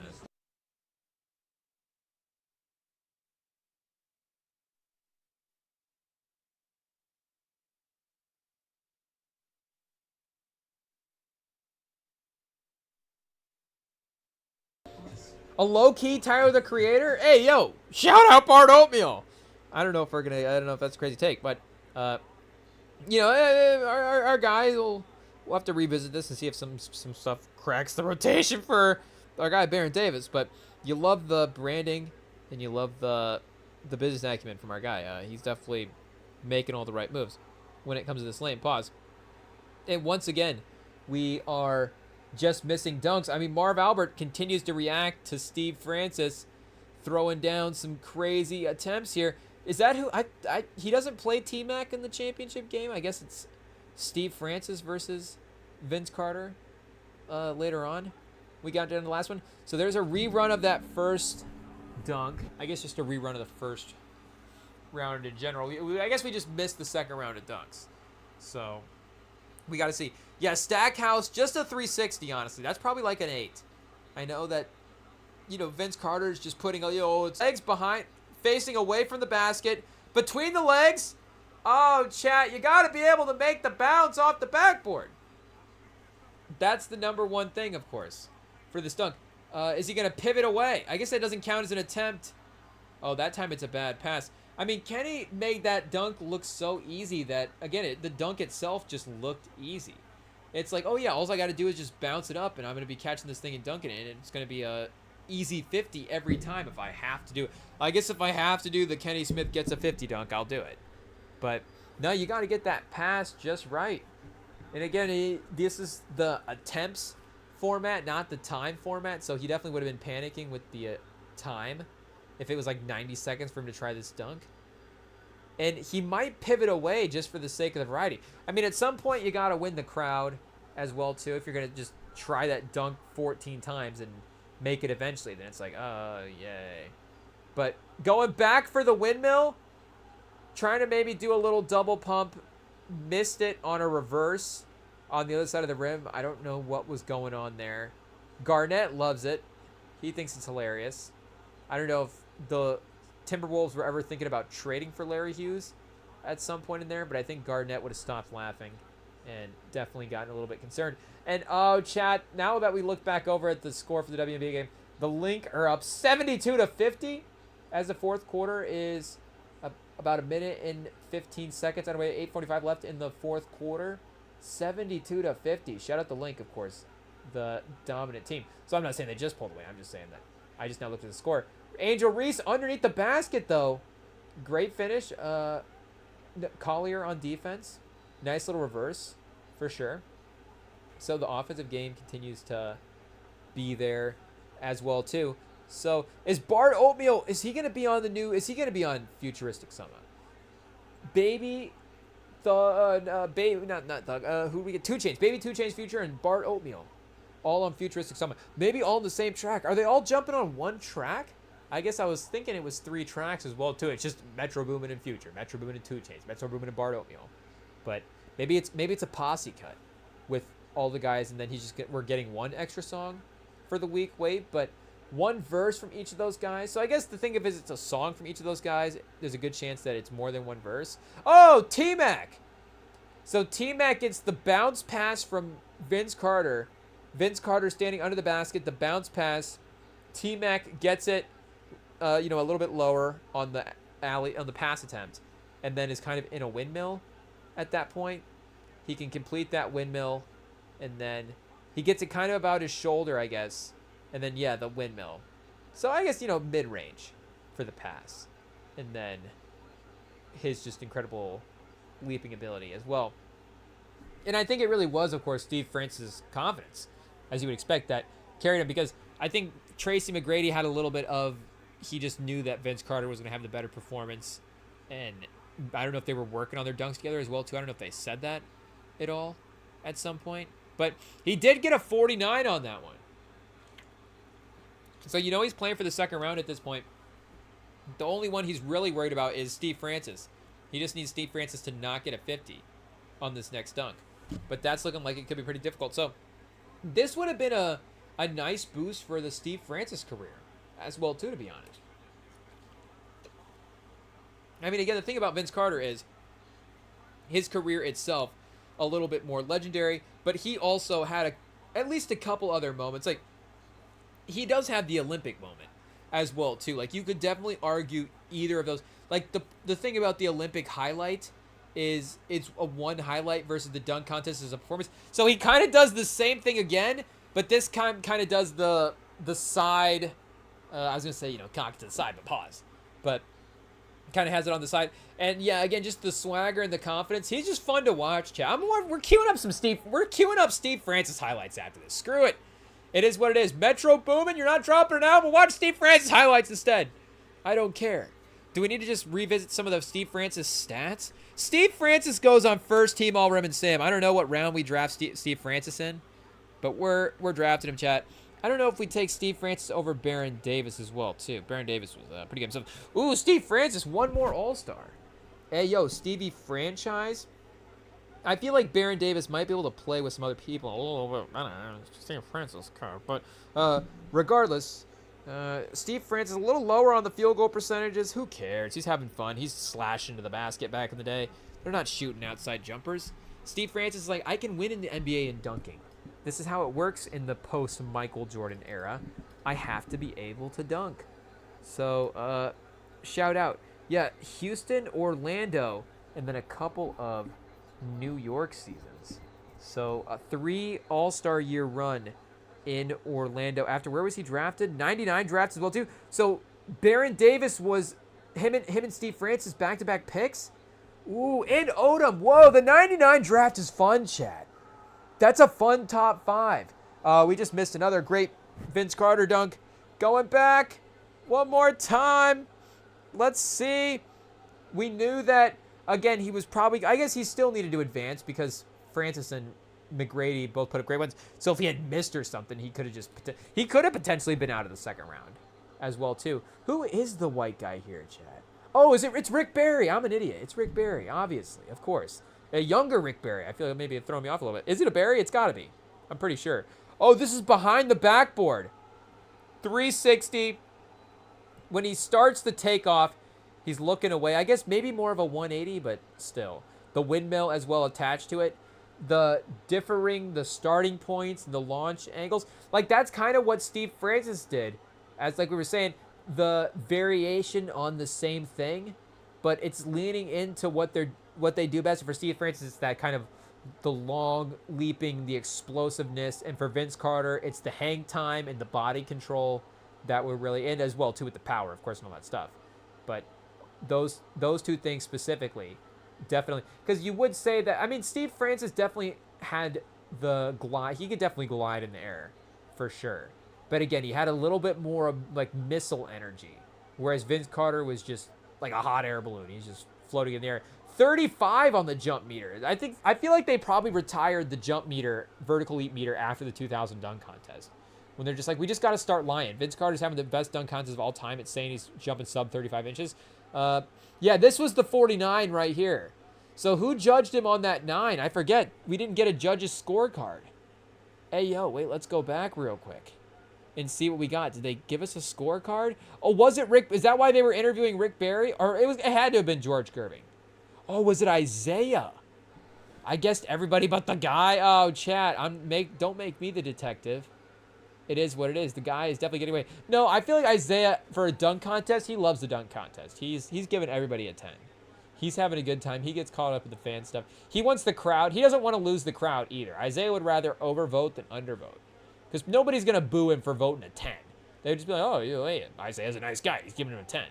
But if Isaiah starts giving out 9s or 8s, like, he doesn't want to necessarily get booed. So, I mean, it doesn't necessarily speak to the way that he ran a team. But I feel like he does try to, for the most part, be a likable guy. And somehow, again, just seems to find himself on the outside of all these circles. But, hey, who are we to judge? Isaiah Thomas. We'd trade places with him instantly. I don't know if that's true, but we'd trade basketball talent with him instantly. Hey, yo, it is what it is. But Stackhouse up next, bringing out a teammate. So the red Pistons uniforms for the jersey of choice in the All-Star game, I mean, this is that early 2000s iconic Pistons logo. Oh, Stackhouse, just a lazy attempt. Grant Hill, he's throwing a lob and then just laying down on the floor. Jerry Stackhouse literally doesn't even have to jump over him. Grant Hill does not trust Stackhouse whatsoever. At least get on your, there you go. I'm not going to finish that statement. But, but going back to the red jerseys and the logos, great Pistons logo in the early 2000s, because we were referencing that championship team earlier, and they did, of course, at that point pivot into the newer branding. So maybe that's part of it. Maybe they're clinging on to that new branding because they think it's replicated of their, and that's when they won their old titles as well too. So when they switched in the 2000s, make no mistake, it wasn't great, and Grant Hill got hurt, but the jerseys and the look was still cool regardless. And it does remind me that the Bills did announce as well that they got the red helmets now. So I would say shout out to Bills fans. Anyways, it does feel like Bills fans really want the red helmet. I mean, at the end of the day, it's about making the fans happy, right? So I don't know if Steelers fans wanted their new alternate uniforms, but I feel like Steelers fans at this point kind of like the uniforms that they do. Steelers fans like their ugly uniforms because they haven't had them for the last couple of years. I don't even remember what they're called, but if we look up NFL ugliest jerseys, we're going to get those Packers old school jerseys, which I don't think they ever actually really wore. Maybe we can double check that. I feel like maybe there is actually a picture, black and white, of them in those type of graphic. Actually, yeah, maybe I've seen some Don Hudson highlights. Oh, the Baron Davis dunk would have been gnarly there, for sure. A nice little self lob, but then he does the windmill kind of right at the basket, so it's a windmill, but it's also kind of a reverse dunk as well too. And good self lob. Good height on the lob, honestly, for our guy, Baron Davis. Of course, great leap. Yeah, and then he, like, catches it on the one side of the rim. Is able to bring it all the way around. Oh, Kevin Johnson excited. Ray Allen and the Milwaukee Bucks. You know, Milwaukee Bucks uniforms then underrated as well too. I mean, we could go back in any era, get nostalgic for the branding and the design of the league, but there was some good stuff as well too with the purple and the green. There are times when you look at it and you're like, but it's not bad as well. Oh, and Ricky Davis is in this dunk contest. Oh man, hey yo, he got a 40 and a 32. I think they literally cut Ricky Davis out of this feed. I'm not joking. I don't think that. I mean, oh, did I just skip backwards? What happened, or was it an ad? I think it might have been an ad break and it's just spazzing. I mean, I've skimmed forward and backwards. We put, the Kim K. We skimmed through it. I feel like we've watched a good majority of up till this point. I mean, Ricky Davis is not advancing any further, so this is the Ricky Davis 7 of the dunk contest. I feel like we've watched most of it up until this point, and I have not seen Ricky Davis, so that's unfortunate for his tenure in the 2000 dunk contest. So the Seahawks neon greens are getting mentioned as well too. Here, let's get off of Copilot. Let's get some real results here, chat. Let's see what we get. NFL ugliest uniforms for all-time 2025. However you want to say it. Bam, chat. Steelers #1. The Jags mustard color rush jerseys. Mustard. Maybe they bring these back because of Kendrick. That's how influential Kendrick is. He can make these Jaguars color rush jerseys cool again. Mustard. Somebody got to do it, chat. Somebody got to do it. But these Steelers jerseys, of course, were crazy. And I got to be honest, I think these Steelers jerseys are better than the new ones they have now. Not the new ones, just the normal ones. But they announced a new version of their ugly jersey, and they're even uglier. They're even worse. I don't know how they potentially pulled that off, but they definitely managed to accomplish it. Garnett's got the little mini camcorder, definitely the home device camcorder, but the Shaq camcorder. Garnett's shoes in this, chat. Whoa. Are those yeah, those aren't the reporter's shoes. Shout out to Garnett. Shout out to Chris Webber, just in a hoodie and a sweatpants, just the entire gray fit. I feel like it looks like he's just about to go shoot a Rocky remake after this. But the Kevin Garnett textured dress shoes, I don't even know how to describe them, but it looks like his shoes are made up of crumpled up paper, but they're leather. I don't know what we got going on there, Chad. It's wild design, but the Steelers jersey. So yeah, here, see if we can find Steelers new uniforms 25. Oh, boom! It knows exactly what we're asking for, Chad. Copilot had stepped it up after it got benched. Yeah, look at these, Chad. Hey yo. Oh, here 15 NFL. Okay, so we got to do New Jersey corner real quick. I feel like if we've got New Jersey, everybody's going to announce it. McGrady baseline. Oh. If you're gonna if you feel like you're not gonna quite get the dunk, I do feel like instead of reaching for the attempt again, quitting the attempt a little bit earlier is not too bad. Canceling the attempt. Oh, I like the move as well too to change the angle. He went back in with the same dunk, but he changed up the approach angle. So the first time he was gonna approach from the baseline, he canceled early, so that way he didn't unveil too much of the dunk. And then went back, changed the launch angle from straight on so it looks a little bit different, but it's still kind of the same side windmill at this point. So I think the other problem was he's literally in a Raptors jersey as well too.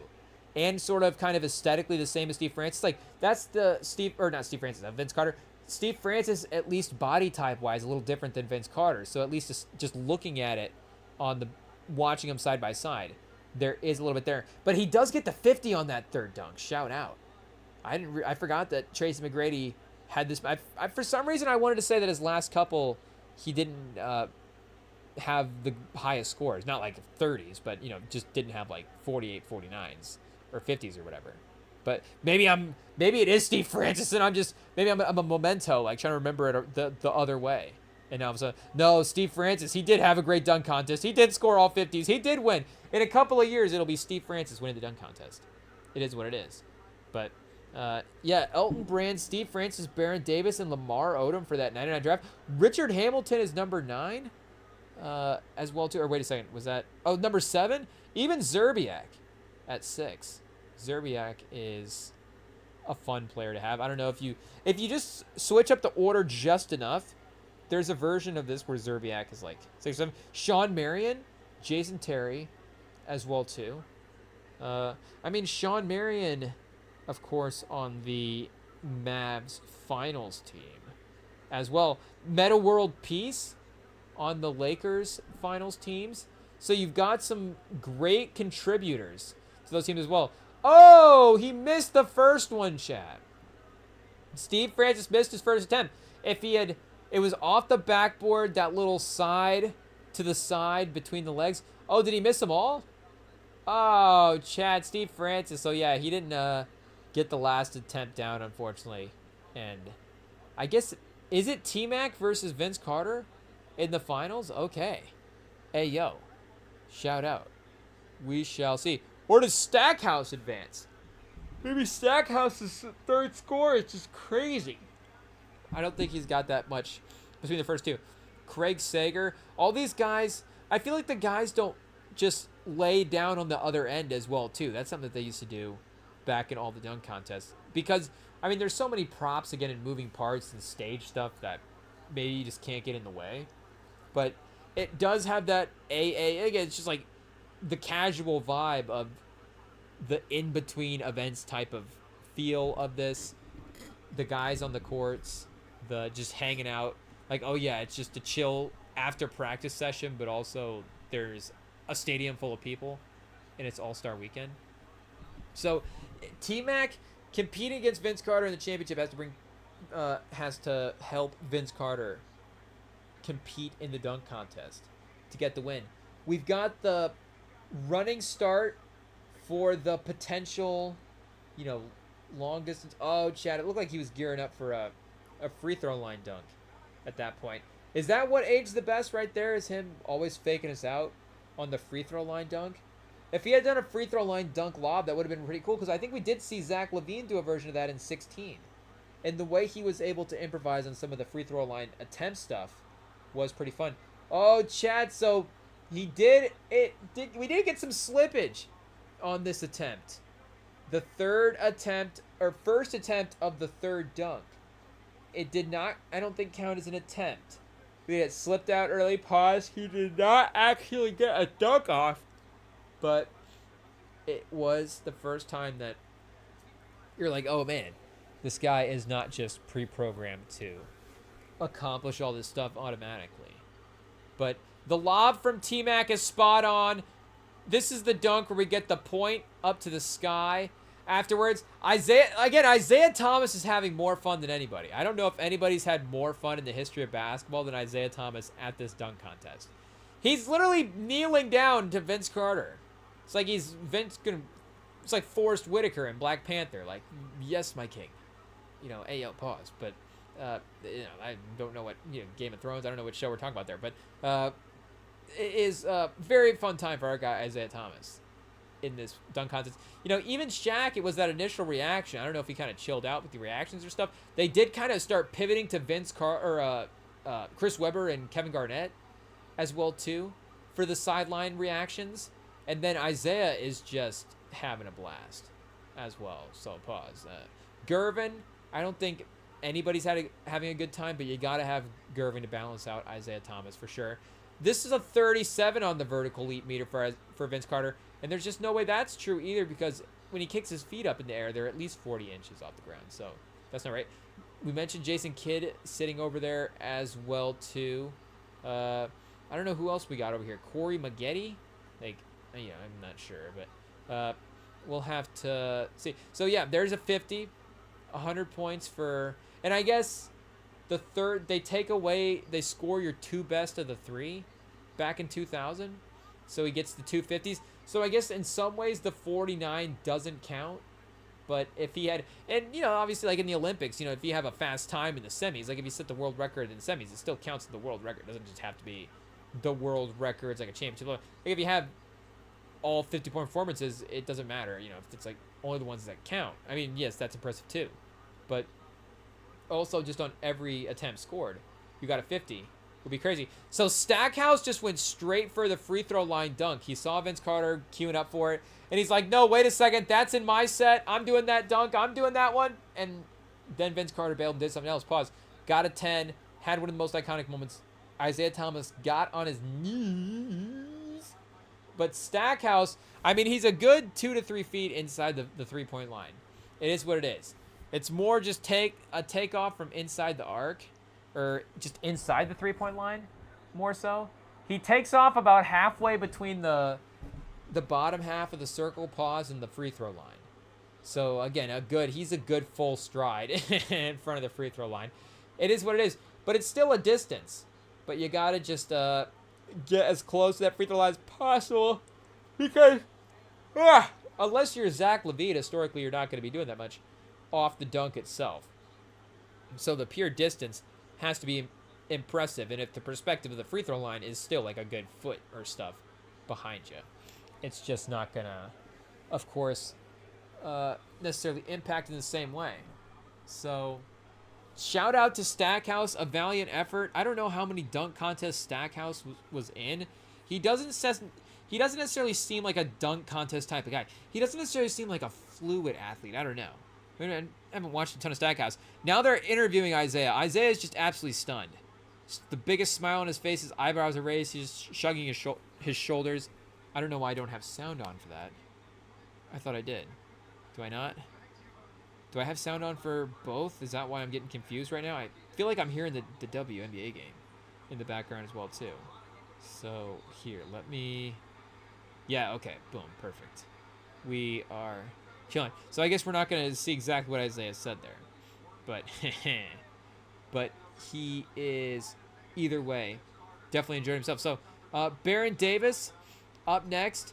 Here we go. Between the legs! Reverse! So once again, Baron Davis showed up. I mean, Baron Davis, did he get a 50 his first time? Turns out Steve Francis actually had one of the worst performances of the dunk contest. Just a great opening, set for our guy. But this is a reverse between the legs as he goes baseline and then underneath the basket behind the head. Did Kenny Smith say a 7? So, oh, Francis, oh no, because that's right, they eliminate the best dunk. Boom, so yeah, our guy Francis is in. So there's a reason we remember these 3 names, Chad. It's Carter, McGrady, and Francis. But once again, that Baron Davis performance is a really great runner-up podium performance, for sure. And then Jerry Stackhouse and Larry Hughes for the comedy of the dunks as well. And at least Stackhouse wasn't necessarily trying, like, it's not like Stackhouse was just taking like 17 attempts and then settling on a simple dunk. Like, he would just run out there and earnestly try, and it would just honestly be like a 7. It's like, oh, well, you got it on your first attempt. It's just you weren't really doing that much, unfortunately. So, at least he wasn't taking up time on the rewatch. It is make it nice for the viewing habits of it. And again, I feel like they're cutting stuff out as well, too. If they're not going to watch Ricky Davis perform on this, there's a commercial. There's some kind of frozen tundra commercial. Okay, they just cut out of that. Hey, yo. You love the home video upload from anybody's just DVR, VHS, whatever set up back in the day. Where it's like, I don't know how you can throw it on YouTube, but you're like, I can throw it on YouTube, but I can't edit this commercial out. I can't just clip out this random start to this commercial. The rest of it's clipped out. The rest of it works. We can throw it up on whatever. But we can't clip it out. So Carter, Francis, and McGrady is the top 3. Raptors and Rockets in the finals. Could that happen this year? I mean, is Jacoby Walter, who's the number 1 Raptor dunker this year? Should I know? Is it Jacoby Walter? I feel like, do we have to go back and look at the vertical leap for our guy here? Let's see if they have the combine listed on his page. Because I feel like he might be a sneaky vertical leap guy. I think our guy, Grady Dick, was a sneaky vertical leap guy as well, too. I don't know if that's fully true, but some of it sounds totally okay at this point to be true. So, oh, wait a second. Whoa. Who is this guy, Chad? Hey, yo. We want Jacoby Walter. NBA player. we've got to see what he is up to at this point. It does not have his combine. I guess maybe he didn't get a combine invite. Was he drafted? I feel like he was, right? Oh, maybe not. Is early life high school, professional career, recruiting, consensus top 5, Baylor, then Toronto, and Toronto 905. So, I don't know. I think if we were taking guys off of this team, I mean, Walter's a good option for sure. But if we were just going the athletic dunking thing as well, too, I don't know how he ranks in that. So it is what it is. But we could definitely go like an Amen Thompson. I mean, I feel like the Thompson twins have even batted around the idea of being in the dunk contest as well, too. I feel like we've heard about that. Oh, back to the Michael Keaton sunglasses. Here's a Shaq sideline interview as well, too. So, we're about to get Steve Francis up first. Excuse me. We're about to get Steve Francis up first in the championship round. Shaq, of course, always comedic. Dunk.net. Classic stuff. The Rockets Puma warm-up jacket, just the warm-ups kits in general, are iconic as well, too. And I'm a fan of the Rockets jerseys. I'm just back in on the 2000s aesthetic. I thought for a while there it was just not a great time for the NBA. The logos were doing a little too much. The jerseys were a little too weird, but I like it now, Chad. I'm in. I don't know. Maybe that's the big threeification of it. Where the big threeification is. I don't know if big three is casified anything, but us seeing it more in various other leagues and around more has conditioned us to those type of logos in these competitive environments. So it wouldn't, I don't think, be too odd to see those different logos just start popping up in different parts of things. So Steve Francis always electric always electrocuting the crowd when he dunks. Michael Keaton might be voting for Steve Francis if he had a vote. At this point, he is laughing along and having a good time as well for everything Steve Francis does. Oh, don't hit us with a commercial right before the Steve Francis replay. Hey, yo. That's brutal, chat. They know. I guess if we just keep saying his name, they know to insert ads before every time he makes a play. Brutal, chat. AI marketing is ruthless.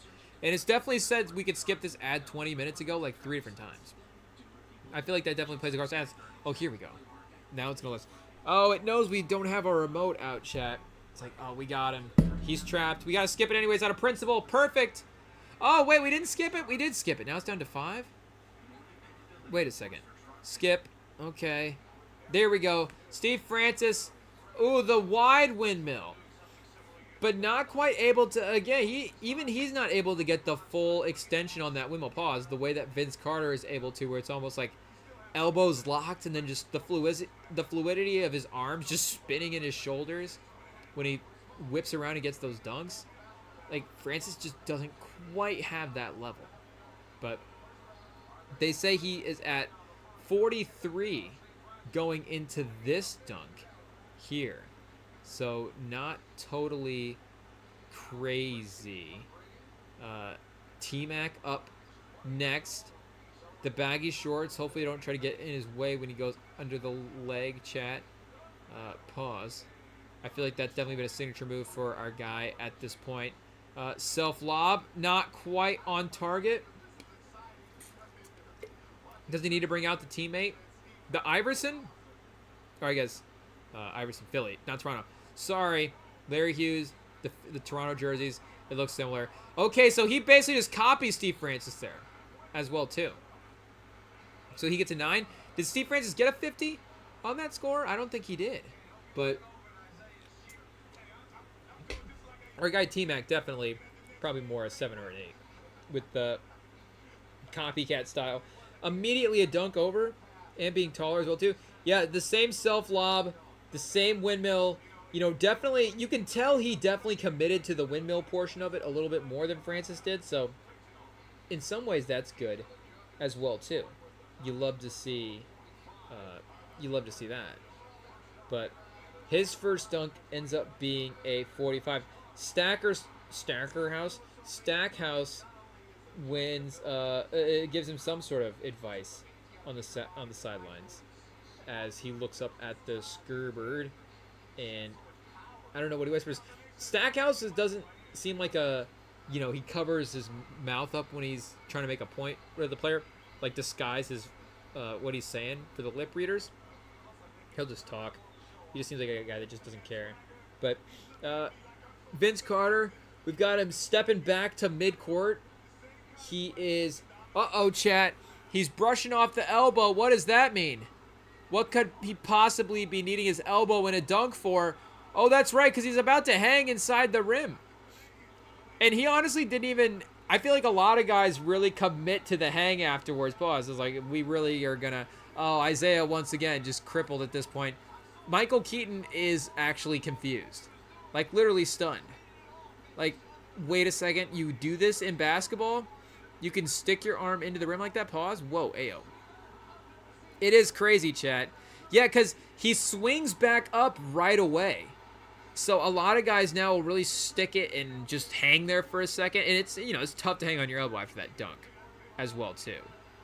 But if he had just even swung back in one more time, but maybe just how fluid it is and all in control in one motion, where if he swings back in, maybe the swing back is not too great, and then he's dismounting on a lower, a different dismount. Whatever the recipe was for success, it worked out. 50 points in the first dunk of the championship round. He has the perfect score to start. Oh, Steve Francis does have the 3 highest vertical leaps of the night, though. And then Ricky Davis with a 37, Vince Carter with a 37. So once again, shout out to Steve Francis as he dominates the evening. But that's clearly, they're measuring something other than feet at that point, because Steve Francis is right there as well too. But this time, once again, sort of a longer toss to himself, 30 feet, way out there. Oh, the spinning 360. He goes the self-lob route once again, but this time the 360. Spinning the correct way, but actually away from the basket if we're talking about Philip Seymour Hoffman and how electric that is. But he is, being consulted by the people on the sidelines, being consulted by the fans, the players. The players are now walking over and taking the cameraman spot on the floor. Oh, what are we doing here, chat? You got a seat. Get up there. You're paying for that seat. It's so nice. We don't want let's switch seats. I don't know. But Steve Francis, again, a self-lob. Not great. Work on the self-lobs. Or the lobs to others and then the self-lobs. I don't know which one and what the order is there for the right thing. But the up and under and between the legs, behind the back, the fans were still excited. Shout out Chris Tucker in the stands, just quietly hanging out. Nobody being too crazy around him. This one, swagger, he didn't quite have the same sort of pace, swag, walk around type stuff after the dunk. But it was a great dunk. Again, the spin was a little bit different than Francis has been working in before this one. Oh, Chad, there's the between the legs. That's it. That is a pretty dunk. Kenny Smith breaking it down. But that is about as picture perfect of a disc track, about as aggressive as a West Coast track you will get right there. So it is definitely totally awesome. But where is, so we've got the Miami teammates, I guess, hanging out, and then the Raptors teammates hanging out. Ayo, chat. But McGrady needs 47 to take the lead at this point. Lining up on the wing. We're getting a little self-lob situation once again. So 2000, the era of the self-lob.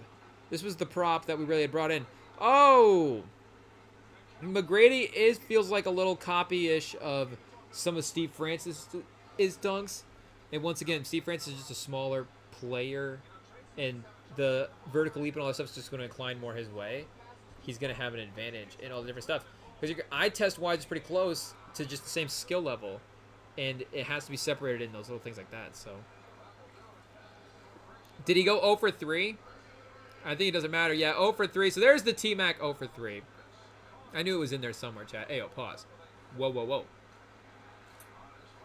Timeout. But, yeah, I mean, Vince Carter easily has a chance to, of course, set up and walk away with the trophy, of course. If this only needing a 42 in the last dunk to win, but he was, of course, capping off what ended up being an incredible performance. So you're not going to necessarily just want to throw away the rest of an incredible evening with,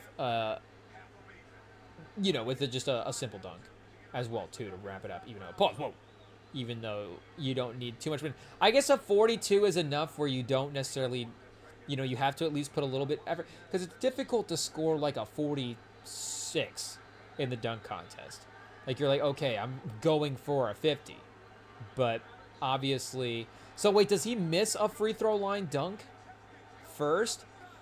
Hey, yo, chat, the last dunk of the evening, the crowd is on their feet. I mean, even Steve Francis and the players themselves are just front row, locked in, ready to watch Vince Carter attempt this last dunk. He keeps moving in. They want him to try the free throw line dunk. I don't even remember how this ends, chat. I'm excited. Hey, yo. Shout out. He is got us locked back in. A master entertainer. One more time. Second team all internet. According to Team Rem and... Whoa, excuse me, chat. According to Team Rem and Sam. But here we go. The takeoff. The flight. Okay, I guess it was a simple dunk to end it. It was not a free throw line dunk. I guess that is an interesting retroactive. I guess that just doesn't take away from the historical thing from it. And I guess not necessarily the Vince Carter athleticism. I was going to make a Zach LaVine comparison. I was like, I can't even get there in my own mind. It is what it is. But they still, that honestly, what did they score? Stackhouse. That's not too far off from the Stackhouse dunk. Yeah, he's way inside the line. I mean, everybody was cheering because Vince Carter had an awesome performance and he should have won the contest. He had obviously won the contest at that point.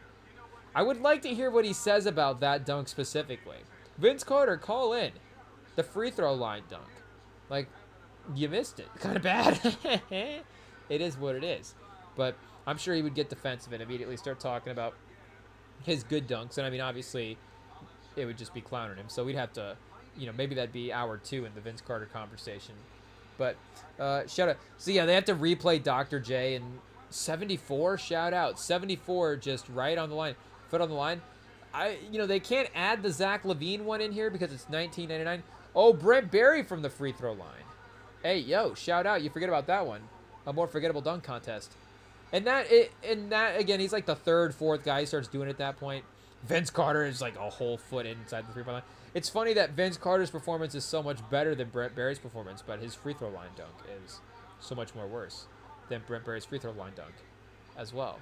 And I think Brent Barry had his free throw line dunk without any dribbles. Brent Barry might be more athletic than we think. How tall is Brent Barry as well, too? Is he like a sneaky 6'10" type guy? Or is he like kind of a 6'7", 6'8"? I mean, he had a Spurs run in there. But was he, okay, he is 6'6". So he is a sneaky athlete then, because it is a good jump, and it doesn't seem like the best run-up into the dunk. But he does get there as well, too. But Brent Bones Barry, shout out. I guess I don't know what dunk contest he won. But 1995 draft. Hey, yo, the one we looked at recently. I don't know if we ever got to the Brent Barry portion of the redraft, but I imagine he'd be up there, honestly. 8,000 career points. Was he top 5? Oh, no, it's a good draft. That's right. Top 10. Number 10. Kurt Thomas with 9.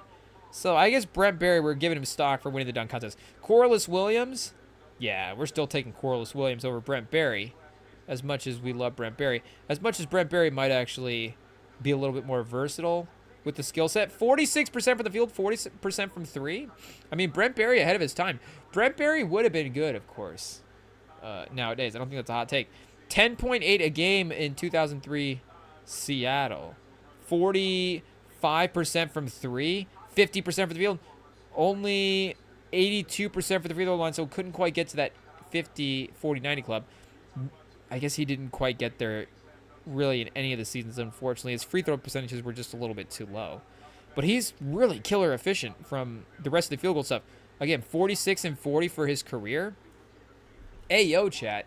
This is going to send us down a random stats head spiral, but I feel like this is just a good list to look up in general, just the efficiency list. And shout out Bart Oatmeal again as well, too. But just some of the more efficient careers that we've had. Like, what is the line for the 40% three-point shooter and 45% field goal shooter? And that is going to, of course, narrow it down to a particular era of superstar. Like, you know, the 40% thing, of course, is not going to be fair to a lot of the great scorers of the past. But just to at least get a scope of what that number would be. And to see how many names Brent Barry could be alongside. I feel like, I wonder if this is going to be like a Thaddeus Young situation, where it's all these legends in Brent Barry. But again, with the three-point shooting, there might be like a bunch of Mark Price in here as well, too. So it'd be like the levels. Okay, you go from Brent Barry to Mark Price to Steph Curry. There's probably another 1 or 2 levels in there, at least.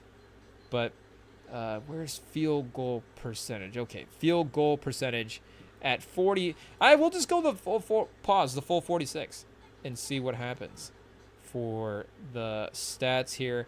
For a career, are we getting this right or a single season? Oh, we did single season. So let's switch this to a career. Shout out MJ for getting there for a season. 95-96, his first full season back, I guess, at that point. 82 games played. But combined seasons matching careers, 46% from the field, 40% from 3 is... quite a list, chat. Quite a list. I guess we didn't sort it by attempts or anything like that. So let's see. From our volume three-point shooters, we got 24 guys that have taken 100 three-pointers and our 46-40 guys. So we've gotten a couple 500. Scottie Pippen's taken 118 three-pointers in his career. Drazen Petrovic took 255. Craig Hodges took 563. How many games did he even play? He played for almost a decade. Oh, man. Wait. I didn't mean to go back. Craig Hodges. Wait. Oh, we didn't lose it, did we? Pause. Okay, I don't think so. I think we are back. He played for how many years here? How many years? Where did he go? I guess it doesn't say how many years exactly, but the amount of minutes was, like we were saying, not too crazy. And Zerbiak, Steve Kerr, Bonner, Desmond Bain, Seth Curry, Michael Porter, Calderon, Joe Harris, Doug McDermott, Dana Barros, Karl Anthony Towns, Brent Barry, Steve Nash, Dale Ellis, and Stephen Curry. So if we go the other way, Steph, Dale Ellis, Steve Nash, Brent Barry, and Karl Towns is a pretty good top 5. Dana Barros and Mark Price and Doug McDermott, it does start to move into a different type of tier of player there. But that is not bad as well, too. But, yeah, shout out once again to the 2000 Dunk Contest. Shout out for Metro Boomin for not dropping an album. Not necessarily shout out for that, but shout out for that so we could watch 2000 Dunk Contest anyways. Always have a good time doing that. That is honestly like a summer. That is a summer just rewatch thing anyways. That 2000 Dunk Contest. Because again, it is our generation's sort of great YouTube Dunk Contest. And it is the best, oldest, newest Dunk Contest, if that makes sense. It's the combination of, again, all the modern stuff. I don't know. We just auto-played into the next like YouTube just auto-played into something else. What is this? Oh, the 2007 All-Star Dunk Contest. I don't know if this is a supercut version of it. But Vince Carter is now in the judge's seat. Dr. J in as a judge. Julius Ervin. We've got Jordan as a judge in 2007. Ayo, shout out. So this is the legends. This is the best judge panel of all time in terms of the dunk contest itself. MJ, Dr. J, Dominique, and Vince Carter. Those are literally like the 4 best dunk contest guys probably in NBA history. What are we going to throw Jason Richardson on there? Probably not. It would be probably Levine. Or in terms of accolades, Mac McClung. So next time they do a legendary judges table, it'll be Dr. J, Dominique, MJ, Vince Carter, and Mac McClung. It is what it is. But let's take one more quick break, and then we'll be back, chat, to wrap up the show for a Tuesday night on the REMINGTOM Pod.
Testing 1, 2, 3. We're back. Jersey Corner. Let's get it, chat. The NFL updates for 2025. And we should mention as well, too, I'm just letting the 2007 dunk contest play. Why not?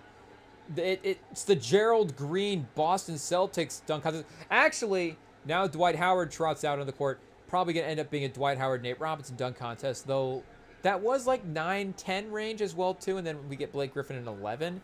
But the Gerald Green side of the backboard dunk was pretty great. Oh, that Dwight Howard windmill was pretty crazy. I mean, just watching him throw down dunks, you forget at the peak of his powers how easy it is for him. There is a charming, crazy guy underneath. Queen Latifah courtside. Shout out, chat. Hey, yo. But yeah, the Gerald Green dunk was pretty crazy to start. The windmill off the side. And Kenny Smith said after the dunk as well, too, great to get the crowd behind you on your first dunk. And I'm pretty sure they chopped that out and used that in like 2K or something going forward basically every year, because it sounded like a 2K drop. Or they just like wrote down lines that he had said in various broadcasts and were like, reread this, and that was one of them. There is a good chance. But here we go. Let's see what we updated. We mentioned earlier the Steelers with a tough update. This is a yikes. So they basically... So in the old jerseys, it's in like the numbers are in a box, I guess. Looks like So it looks like the numbers are almost like pages like taped onto the jerseys in a way. And then in this jersey, they're more numbered. I don't know, are they trying to do the lines a little bit more aesthetic? Because they've got like a collar here with the black V, and then they're trying to do some sort of variation on the lines. The 2000 dunk contest is great as well, too, to start. Nate Robinson, right off the bat, is great. Man, the dunk contest just used to be good, chat. It is what it is. But, yeah, I don't know if they were trying to get better. Don't really know what they're going for here anyways. What's this say here for CBS? Oh, this is just talking about the jersey cycle in general. Wait, do we not have pictures? I assume this article had pictures for all of them. I guess we can click into all these. Okay. So the Commanders new jerseys here. We're going to get another shout out to Bart Oatmeal and Cam Brink. It's still been a good night on the Remington pod, even though there is no Metro Boomin album. It is what it is. And hopefully Freddie Gibbs and the Alchemist don't do this test on Friday as well, too. Pause. I would assume that with them as well, too, releasing and announcing the release as close to the release date as they did, that they wouldn't just all of a sudden be pushing it back. Like, I assume they would have a completed project and ready to go, and we got a single for that and all that stuff. But, yeah, let's just, and hopefully it's not the trend at the start of the delayed album run again. But here are the Commanders uniforms. It is paying homage, I guess, we'll wear these threads for 3 games in 2025. So, pay homage to the Super Bowl era? Is that a little too much after going to the conference title game? Like, do you have to be champions to pay homage to your championship era? I don't know if that necessarily is the case, but in terms of them, again, being a Super Bowl team, that part of it is true. So if there's a world where they're like, oh man, we're going back to our old championship threads, it's like, well, for what? You're the Commanders. But they do have a quarterback. They do have Jaden Daniels.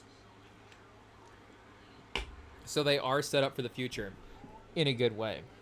But I don't really know how different these jerseys are. I guess they have changed their jerseys subtly over the years. So these Commanders jerseys feel more like the old school. Again, they'll just feel like the Commanders jerseys that I feel like more even like RG3 type days. But let me see. Am I just forgetting what the Commanders jerseys look like in 2025? Or the last couple of years? Oh, 2025 schedule? Here, wait. I guess we want 2024 for what they were wearing last year. I feel like it's all pretty... Yeah, it's all pretty similar. I was going to say, oh, that's right. They've been rocking this kind of look. I guess, no, yeah, this look is... I guess, is it forgettable? I don't mind these jerseys, for sure. But I guess they don't really do stand out in a way. Do they look a little UFL-ish, almost? Or USFAL, or whatever that is? I guess the Sam Howell era? But, yeah, I gotta say, I do really like... I don't know, did they go straight to this branding when they did the Commanders name? Or when they did the football team? Because the Washington logo they still had when they were the football team. And they just kept it on the helmet when they were the Commanders as well, too. So I don't know, when they did the full rebrand, did they change the jerseys? So, I don't want to get controversial. I'm not getting controversial and say, full rebrand here. I like the Washington Commanders sounds good to me. But in terms of, again, just the aesthetic of the jersey that they have, because you're keeping the old school helmet as well, too. It's more about the pants-shirt combo here. You're still keeping that W helmet. And I guess the pants are a little bit different because I don't think they had an orange-white side stripe here. Let's go RG3. Washington, I guess. And see what we got. Because there was a Ravens run for him as well, too. I guess if we Google RG3, or Baylor would probably be the other one, of course, that pops up for him in a jersey. Or if we go like RG3 rookie. Oh, that's right. They were going like yellow pants. Yellow and red pants. So red and white. So they would go, I guess, white shirt, yellow pant. And then either a red shirt, yellow pant, or a red shirt, white pant. So we did have a high school team in the local area that actually had a similar situation. Similar color scheme, similar team name stuff going on. It wasn't not as aggressive as what the Commanders had. It was it was definitely more basic. It's a high school team name, so I guess some high schools can get a little too crazy, but for the most part, it was, I think, a little bit more traditional in terms of what those types of names used to be. But it did get changed for sure, and it's still a fine team name now. It's good. They change it. You come up with a good team name, it works. But they did mess up with the colors a little bit too, and they didn't fully rebrand the colors. They just like added gray into the colors, so now it looks almost even worse with the color schemes. But they did have the gold red combo pant shirt combo at one point, and I guess I do kind of like it. I never did, I thought, like the maroon and the gold, but I guess I'm just nostalgic for this era as well too. And in some ways, I know that, well, I guess this maroon sort of alternate with the even more enhanced gold look, so just a kind of a different saturation on the colors. I do like that jersey as well too. Those colors get a little bit farther away from each other, where the maroon, the red and yellow here is a little too different. This, I guess either one is not like great. Maybe this is better. I don't know. RG3 chat.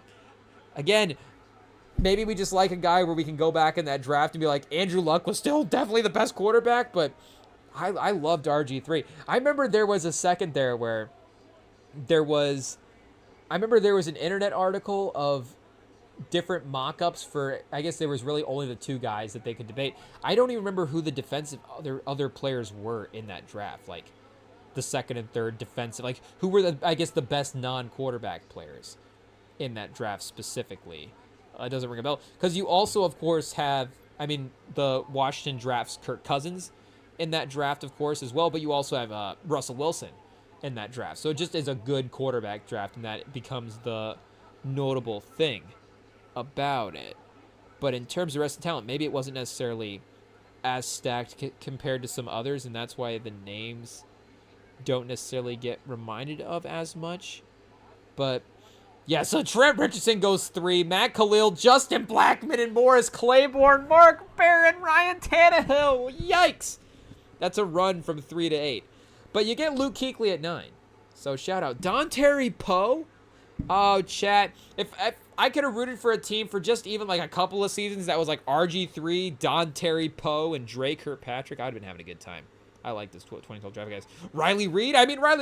Oh, man. Yikes. But Whitney Merciless. Shout out. Another one. Fun for a couple seasons. Harrison Smith, legend. I guess the NFL draft. Oh, Bobby Wagner. Yeah, you got to go into the rounds, of course, to get your talent here. Let's see. Wagner might be the best player. Yeah, Wagner. Kuechly, I guess, have a debate there. Fletcher Cox, shout out. Doug Martin, throw him in the couple seasons team. Doug Martin and RG3 just for a season? I'm down, chat. Pause. You don't have to talk me into it. Josh Norman as well. There was a lot of good couple of year runs from this 2012 draft. That's for sure. Justin Blackmon for other reasons. Yeah, like a 2014 version of the 2012 draft would have been great. I would have loved rooting for the combination of that team. But yeah, the Commanders dipping back into that with the jersey inspo is really great. It looks good, Chad. Is this an AI mock-up? Other guys? It probably is at some point. So that's real. Shout out. Here we go. Jaden Daniels.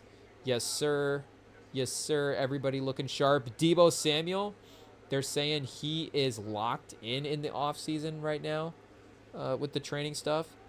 So I would say upgrade, chat. Commanders upgraded for sure.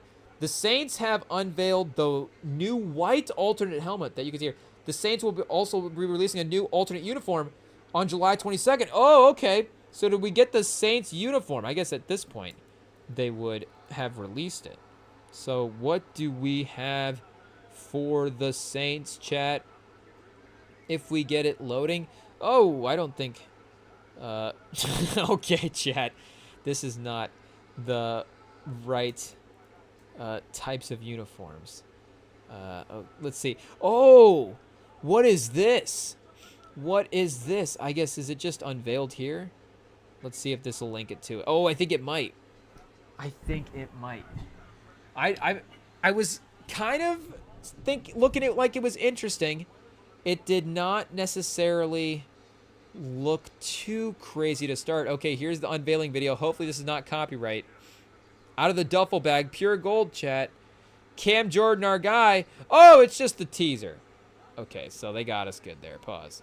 So their uniforms were here. I guess here we go. On their own team website should be a pretty trusty source. The game day golds. Oh, man. Okay. So the white helmets, I guess they did introduce the black helmets with those sort of the Saint logo pinstriping on there, which is cool detailing. I am a fan of the Saint. It's tough for me because the Saints are one of my most it's disgusting. I just hate their franchise.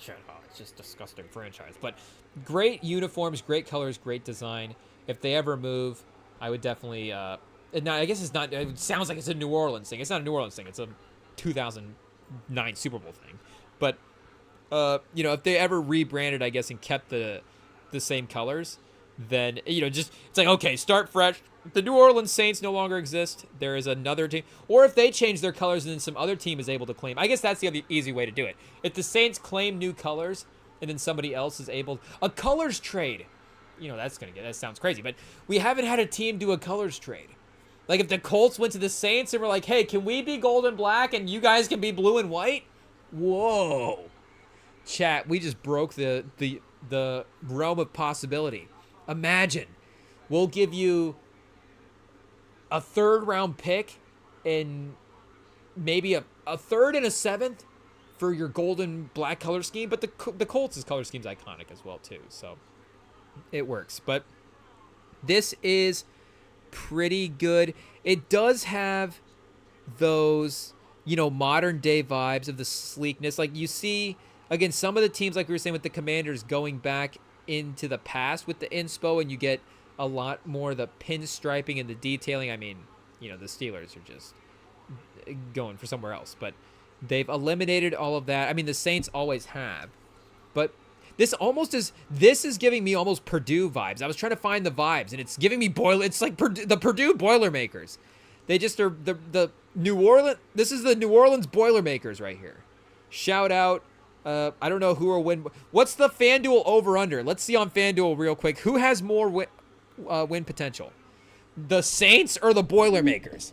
Because the Saints quarterback room might be worse than the Boilermakers. I don't know even who the Boilermakers quarterback is next year, but that's not even true because I'm pro Spencer Rattler. I'm just trying to fit in with the NFL crowd online.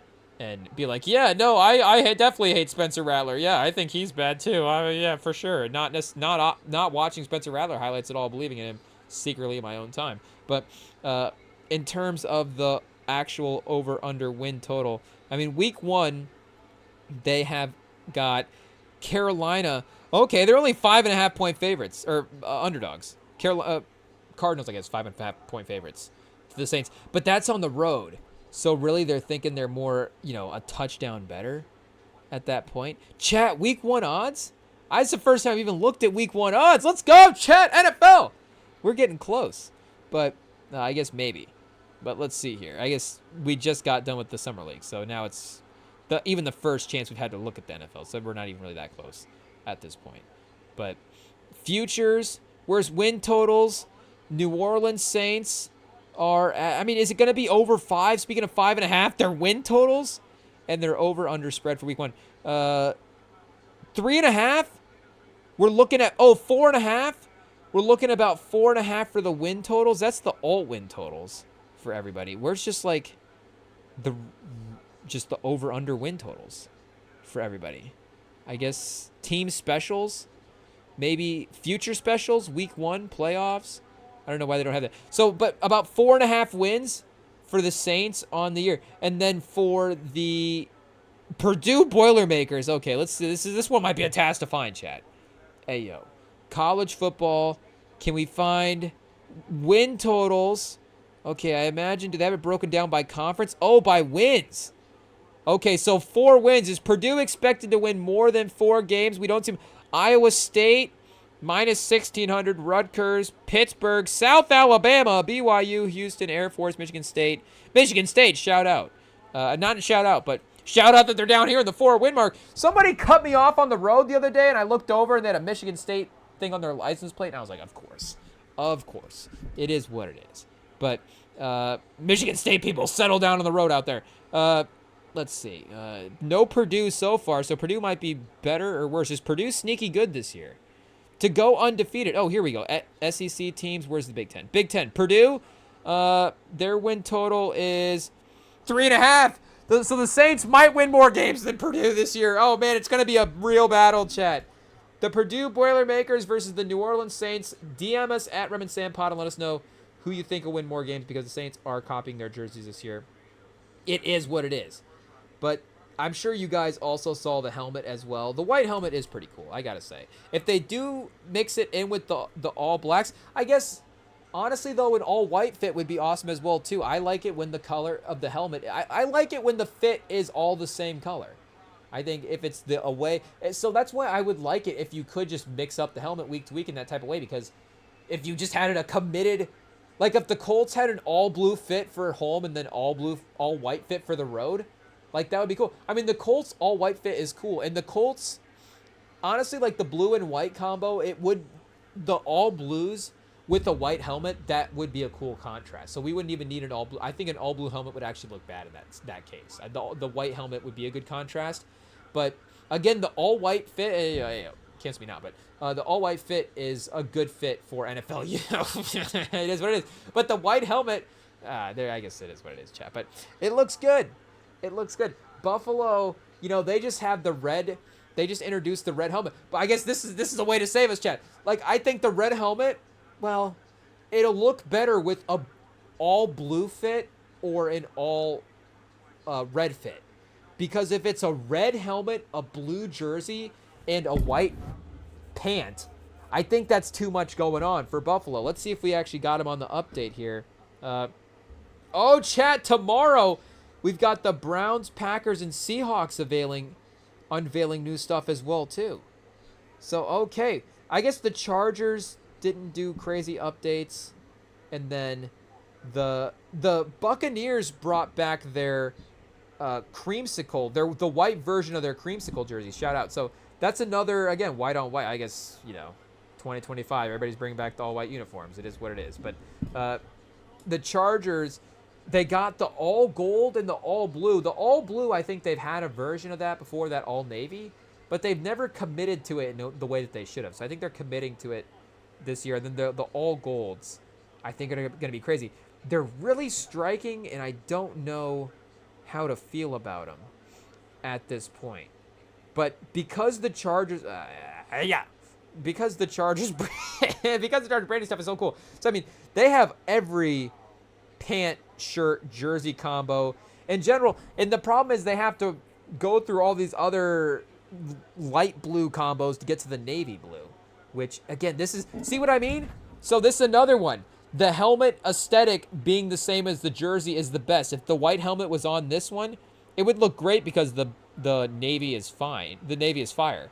And the navy pants are great with the gold trim really stands out on that color blue. But the navy helmet is just the extra top to the whole thing. And it gives like those LT vibes as well to LaDainian Tomlinson. Like, I guess he's not, the main LT. Shout out Lawrence Taylor. But, in the case of that term for now, LaDainian Tomlinson vibes, because I feel like they had a version of that helmet back in the day as well, too. The Chargers have always been one of the more fun teams, for sure. The Chargers' all-time team is a sneaky team. That is a sneaky team. Let's see, the Buccaneers jerseys quickly. We can get a look at that photo here as well. Yeah, this is a good with the pastel orange. This is another one where the red and orange don't necessarily go together, but the alternate versions of the colors that they do have work better. Like this sort of light orange with whatever the red is works better than that weird sort of brown that they have. I guess they don't even have red. They do. They have red, orange, and that brown. So it's like, okay, a little less saturation in the orange. Take the brown out. Whatever that weird, it is what it is. Take the, it's not even that kind of color. It's more of a, I don't even know what kind of color it is. It's like a concrete, just weird kind of gray color. Like, just take it out. It's not great. But there's too many colors going on. So if maybe there's an alternate version with that, but the creamsicles are pretty cool, honestly. The all-white versions especially. The Steelers, the Saints, and then, yeah, the Bills. So they're bringing back their red helmet for one game? Like, why? Do they think they're building some crazy anticipation for this? I mean, they definitely are in some ways. But also, you know what? It's just the 90s. So the red helmet only looks this good in the 90s, I think. I feel like you bring this back into 2025, it doesn't look the same. It's too many colors going on. Because do they get the red sock? They have to get this red sock, red pant combo going, and then make sure these blues feel a little bit darker than whatever their current blue is. If whatever their current thing is, I don't know, for some reason, I feel like it won't work the same. Do we have an updated picture here? Let's see if this link can give us an updated picture. We take no chances this time, chat. Hey, yo. Oh, man. Twitter just is always awful, screwing us over. Josh Allen, the transition. Yeah, I don't know. See? Week 18, the last week of the season, so hopefully Buffalo's good. And why week 18? Like, even if they are good, they might be too good. They might not play. And it could just be the shitting. We need to look at the rest of the uniform here. The pant combo, I guess you can't really see the pinstripe combo there. And I think the blue is lighter. It is objectively lighter. So this does lean almost a little more New York Giants, for sure, on that picture we were looking at. But otherwise, they got the fans, the Bills fans want it for sure. So you got to bring that back. But I guess Friday we got Freddie Gibbs, the Alchemist, and 3 new uniforms potentially. I guess the Seahawks will unveil a new alternate uniform date to be announced. So we'll tune back into that one eventually, I guess. And I'm assuming that'll be more... Well, they have gone back into the classic looks the last couple of times. They're back to the lime green again? Oh, chat. Hey, yo. The Packers and the Browns. The Browns will unveil a new alternate helmet, and the Browns unveil a new helmet and uniform. We don't see... I guess the Colts just unveiled their new alternates last year. But why are there rules on jerseys anyways? Outside of, like, graphic rated R content. Like, what else should we not be allowed to do with uniforms? This should be anything. Like, the number rules, it makes sense from a referee standpoint. I get that. We're not changing that. We're just saying from a design standpoint. And, I guess rules of, like, you can't camouflage in with the field. Like, we get that as well, too. Okay, that's fine. Everybody, both teams can't be wearing the same. Like, got to be distinct from the... Okay, there's a couple of... it's Fight Club. There's a couple of basic rules. But just the rest of the design portion of it should be week to week. If you want to have 8 different away uniforms and 8 different home uniforms, you should be, which I think, again, you can, but the combination of the helmets and stuff, and they've been loosening it up as well, too, pause.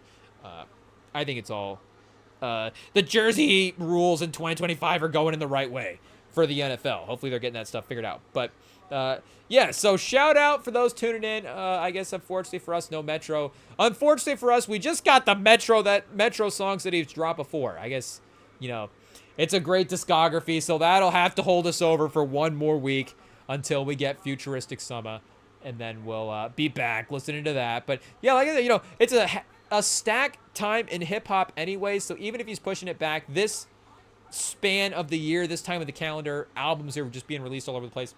Pause. Whoa. We've got, like we were saying earlier, Alfredo 2 this weekend. So we cannot wait for that. And at the end of the day, watching Vince Carter highlights is not the worst thing in the world. So you guys can find the live streams, of course, on the podcast feeds. They go up on Spotify and Apple and the various platforms. There, you can follow us here on the YouTube. We will be back Friday reacting to the music. I don't know. I don't even know what anniversary stuff we got going on then as well, too. We shall see. But the only way to find out is to subscribe, stay tuned, stay locked in, see what's going on. But either way, check back in on Friday and see what's up for the live stream then. And if you want to message us in the meantime, ReminTOM Pod on Instagram, the DMs are open. So you can tell us who's going to win more games between the Saints and the Purdue Boilermakers this year. And I don't know, your jersey takes in general. We love jersey takes on the ReminTOM Pod. Honestly, we could position ourselves, as the number 1 jersey pod the #1 jersey live streaming pod with the Ultimate Frisbee segment recorded on Zoom, I think we could potentially claim that ground as well. But regardless, like I said, #1 jersey pod, #2 jersey pod, wherever we fall in the power rankings, we will be back Friday night having a good time with our guys, Freddie Gibbs and the Alchemist. We can't wait, chat, so we will see you then. Peace.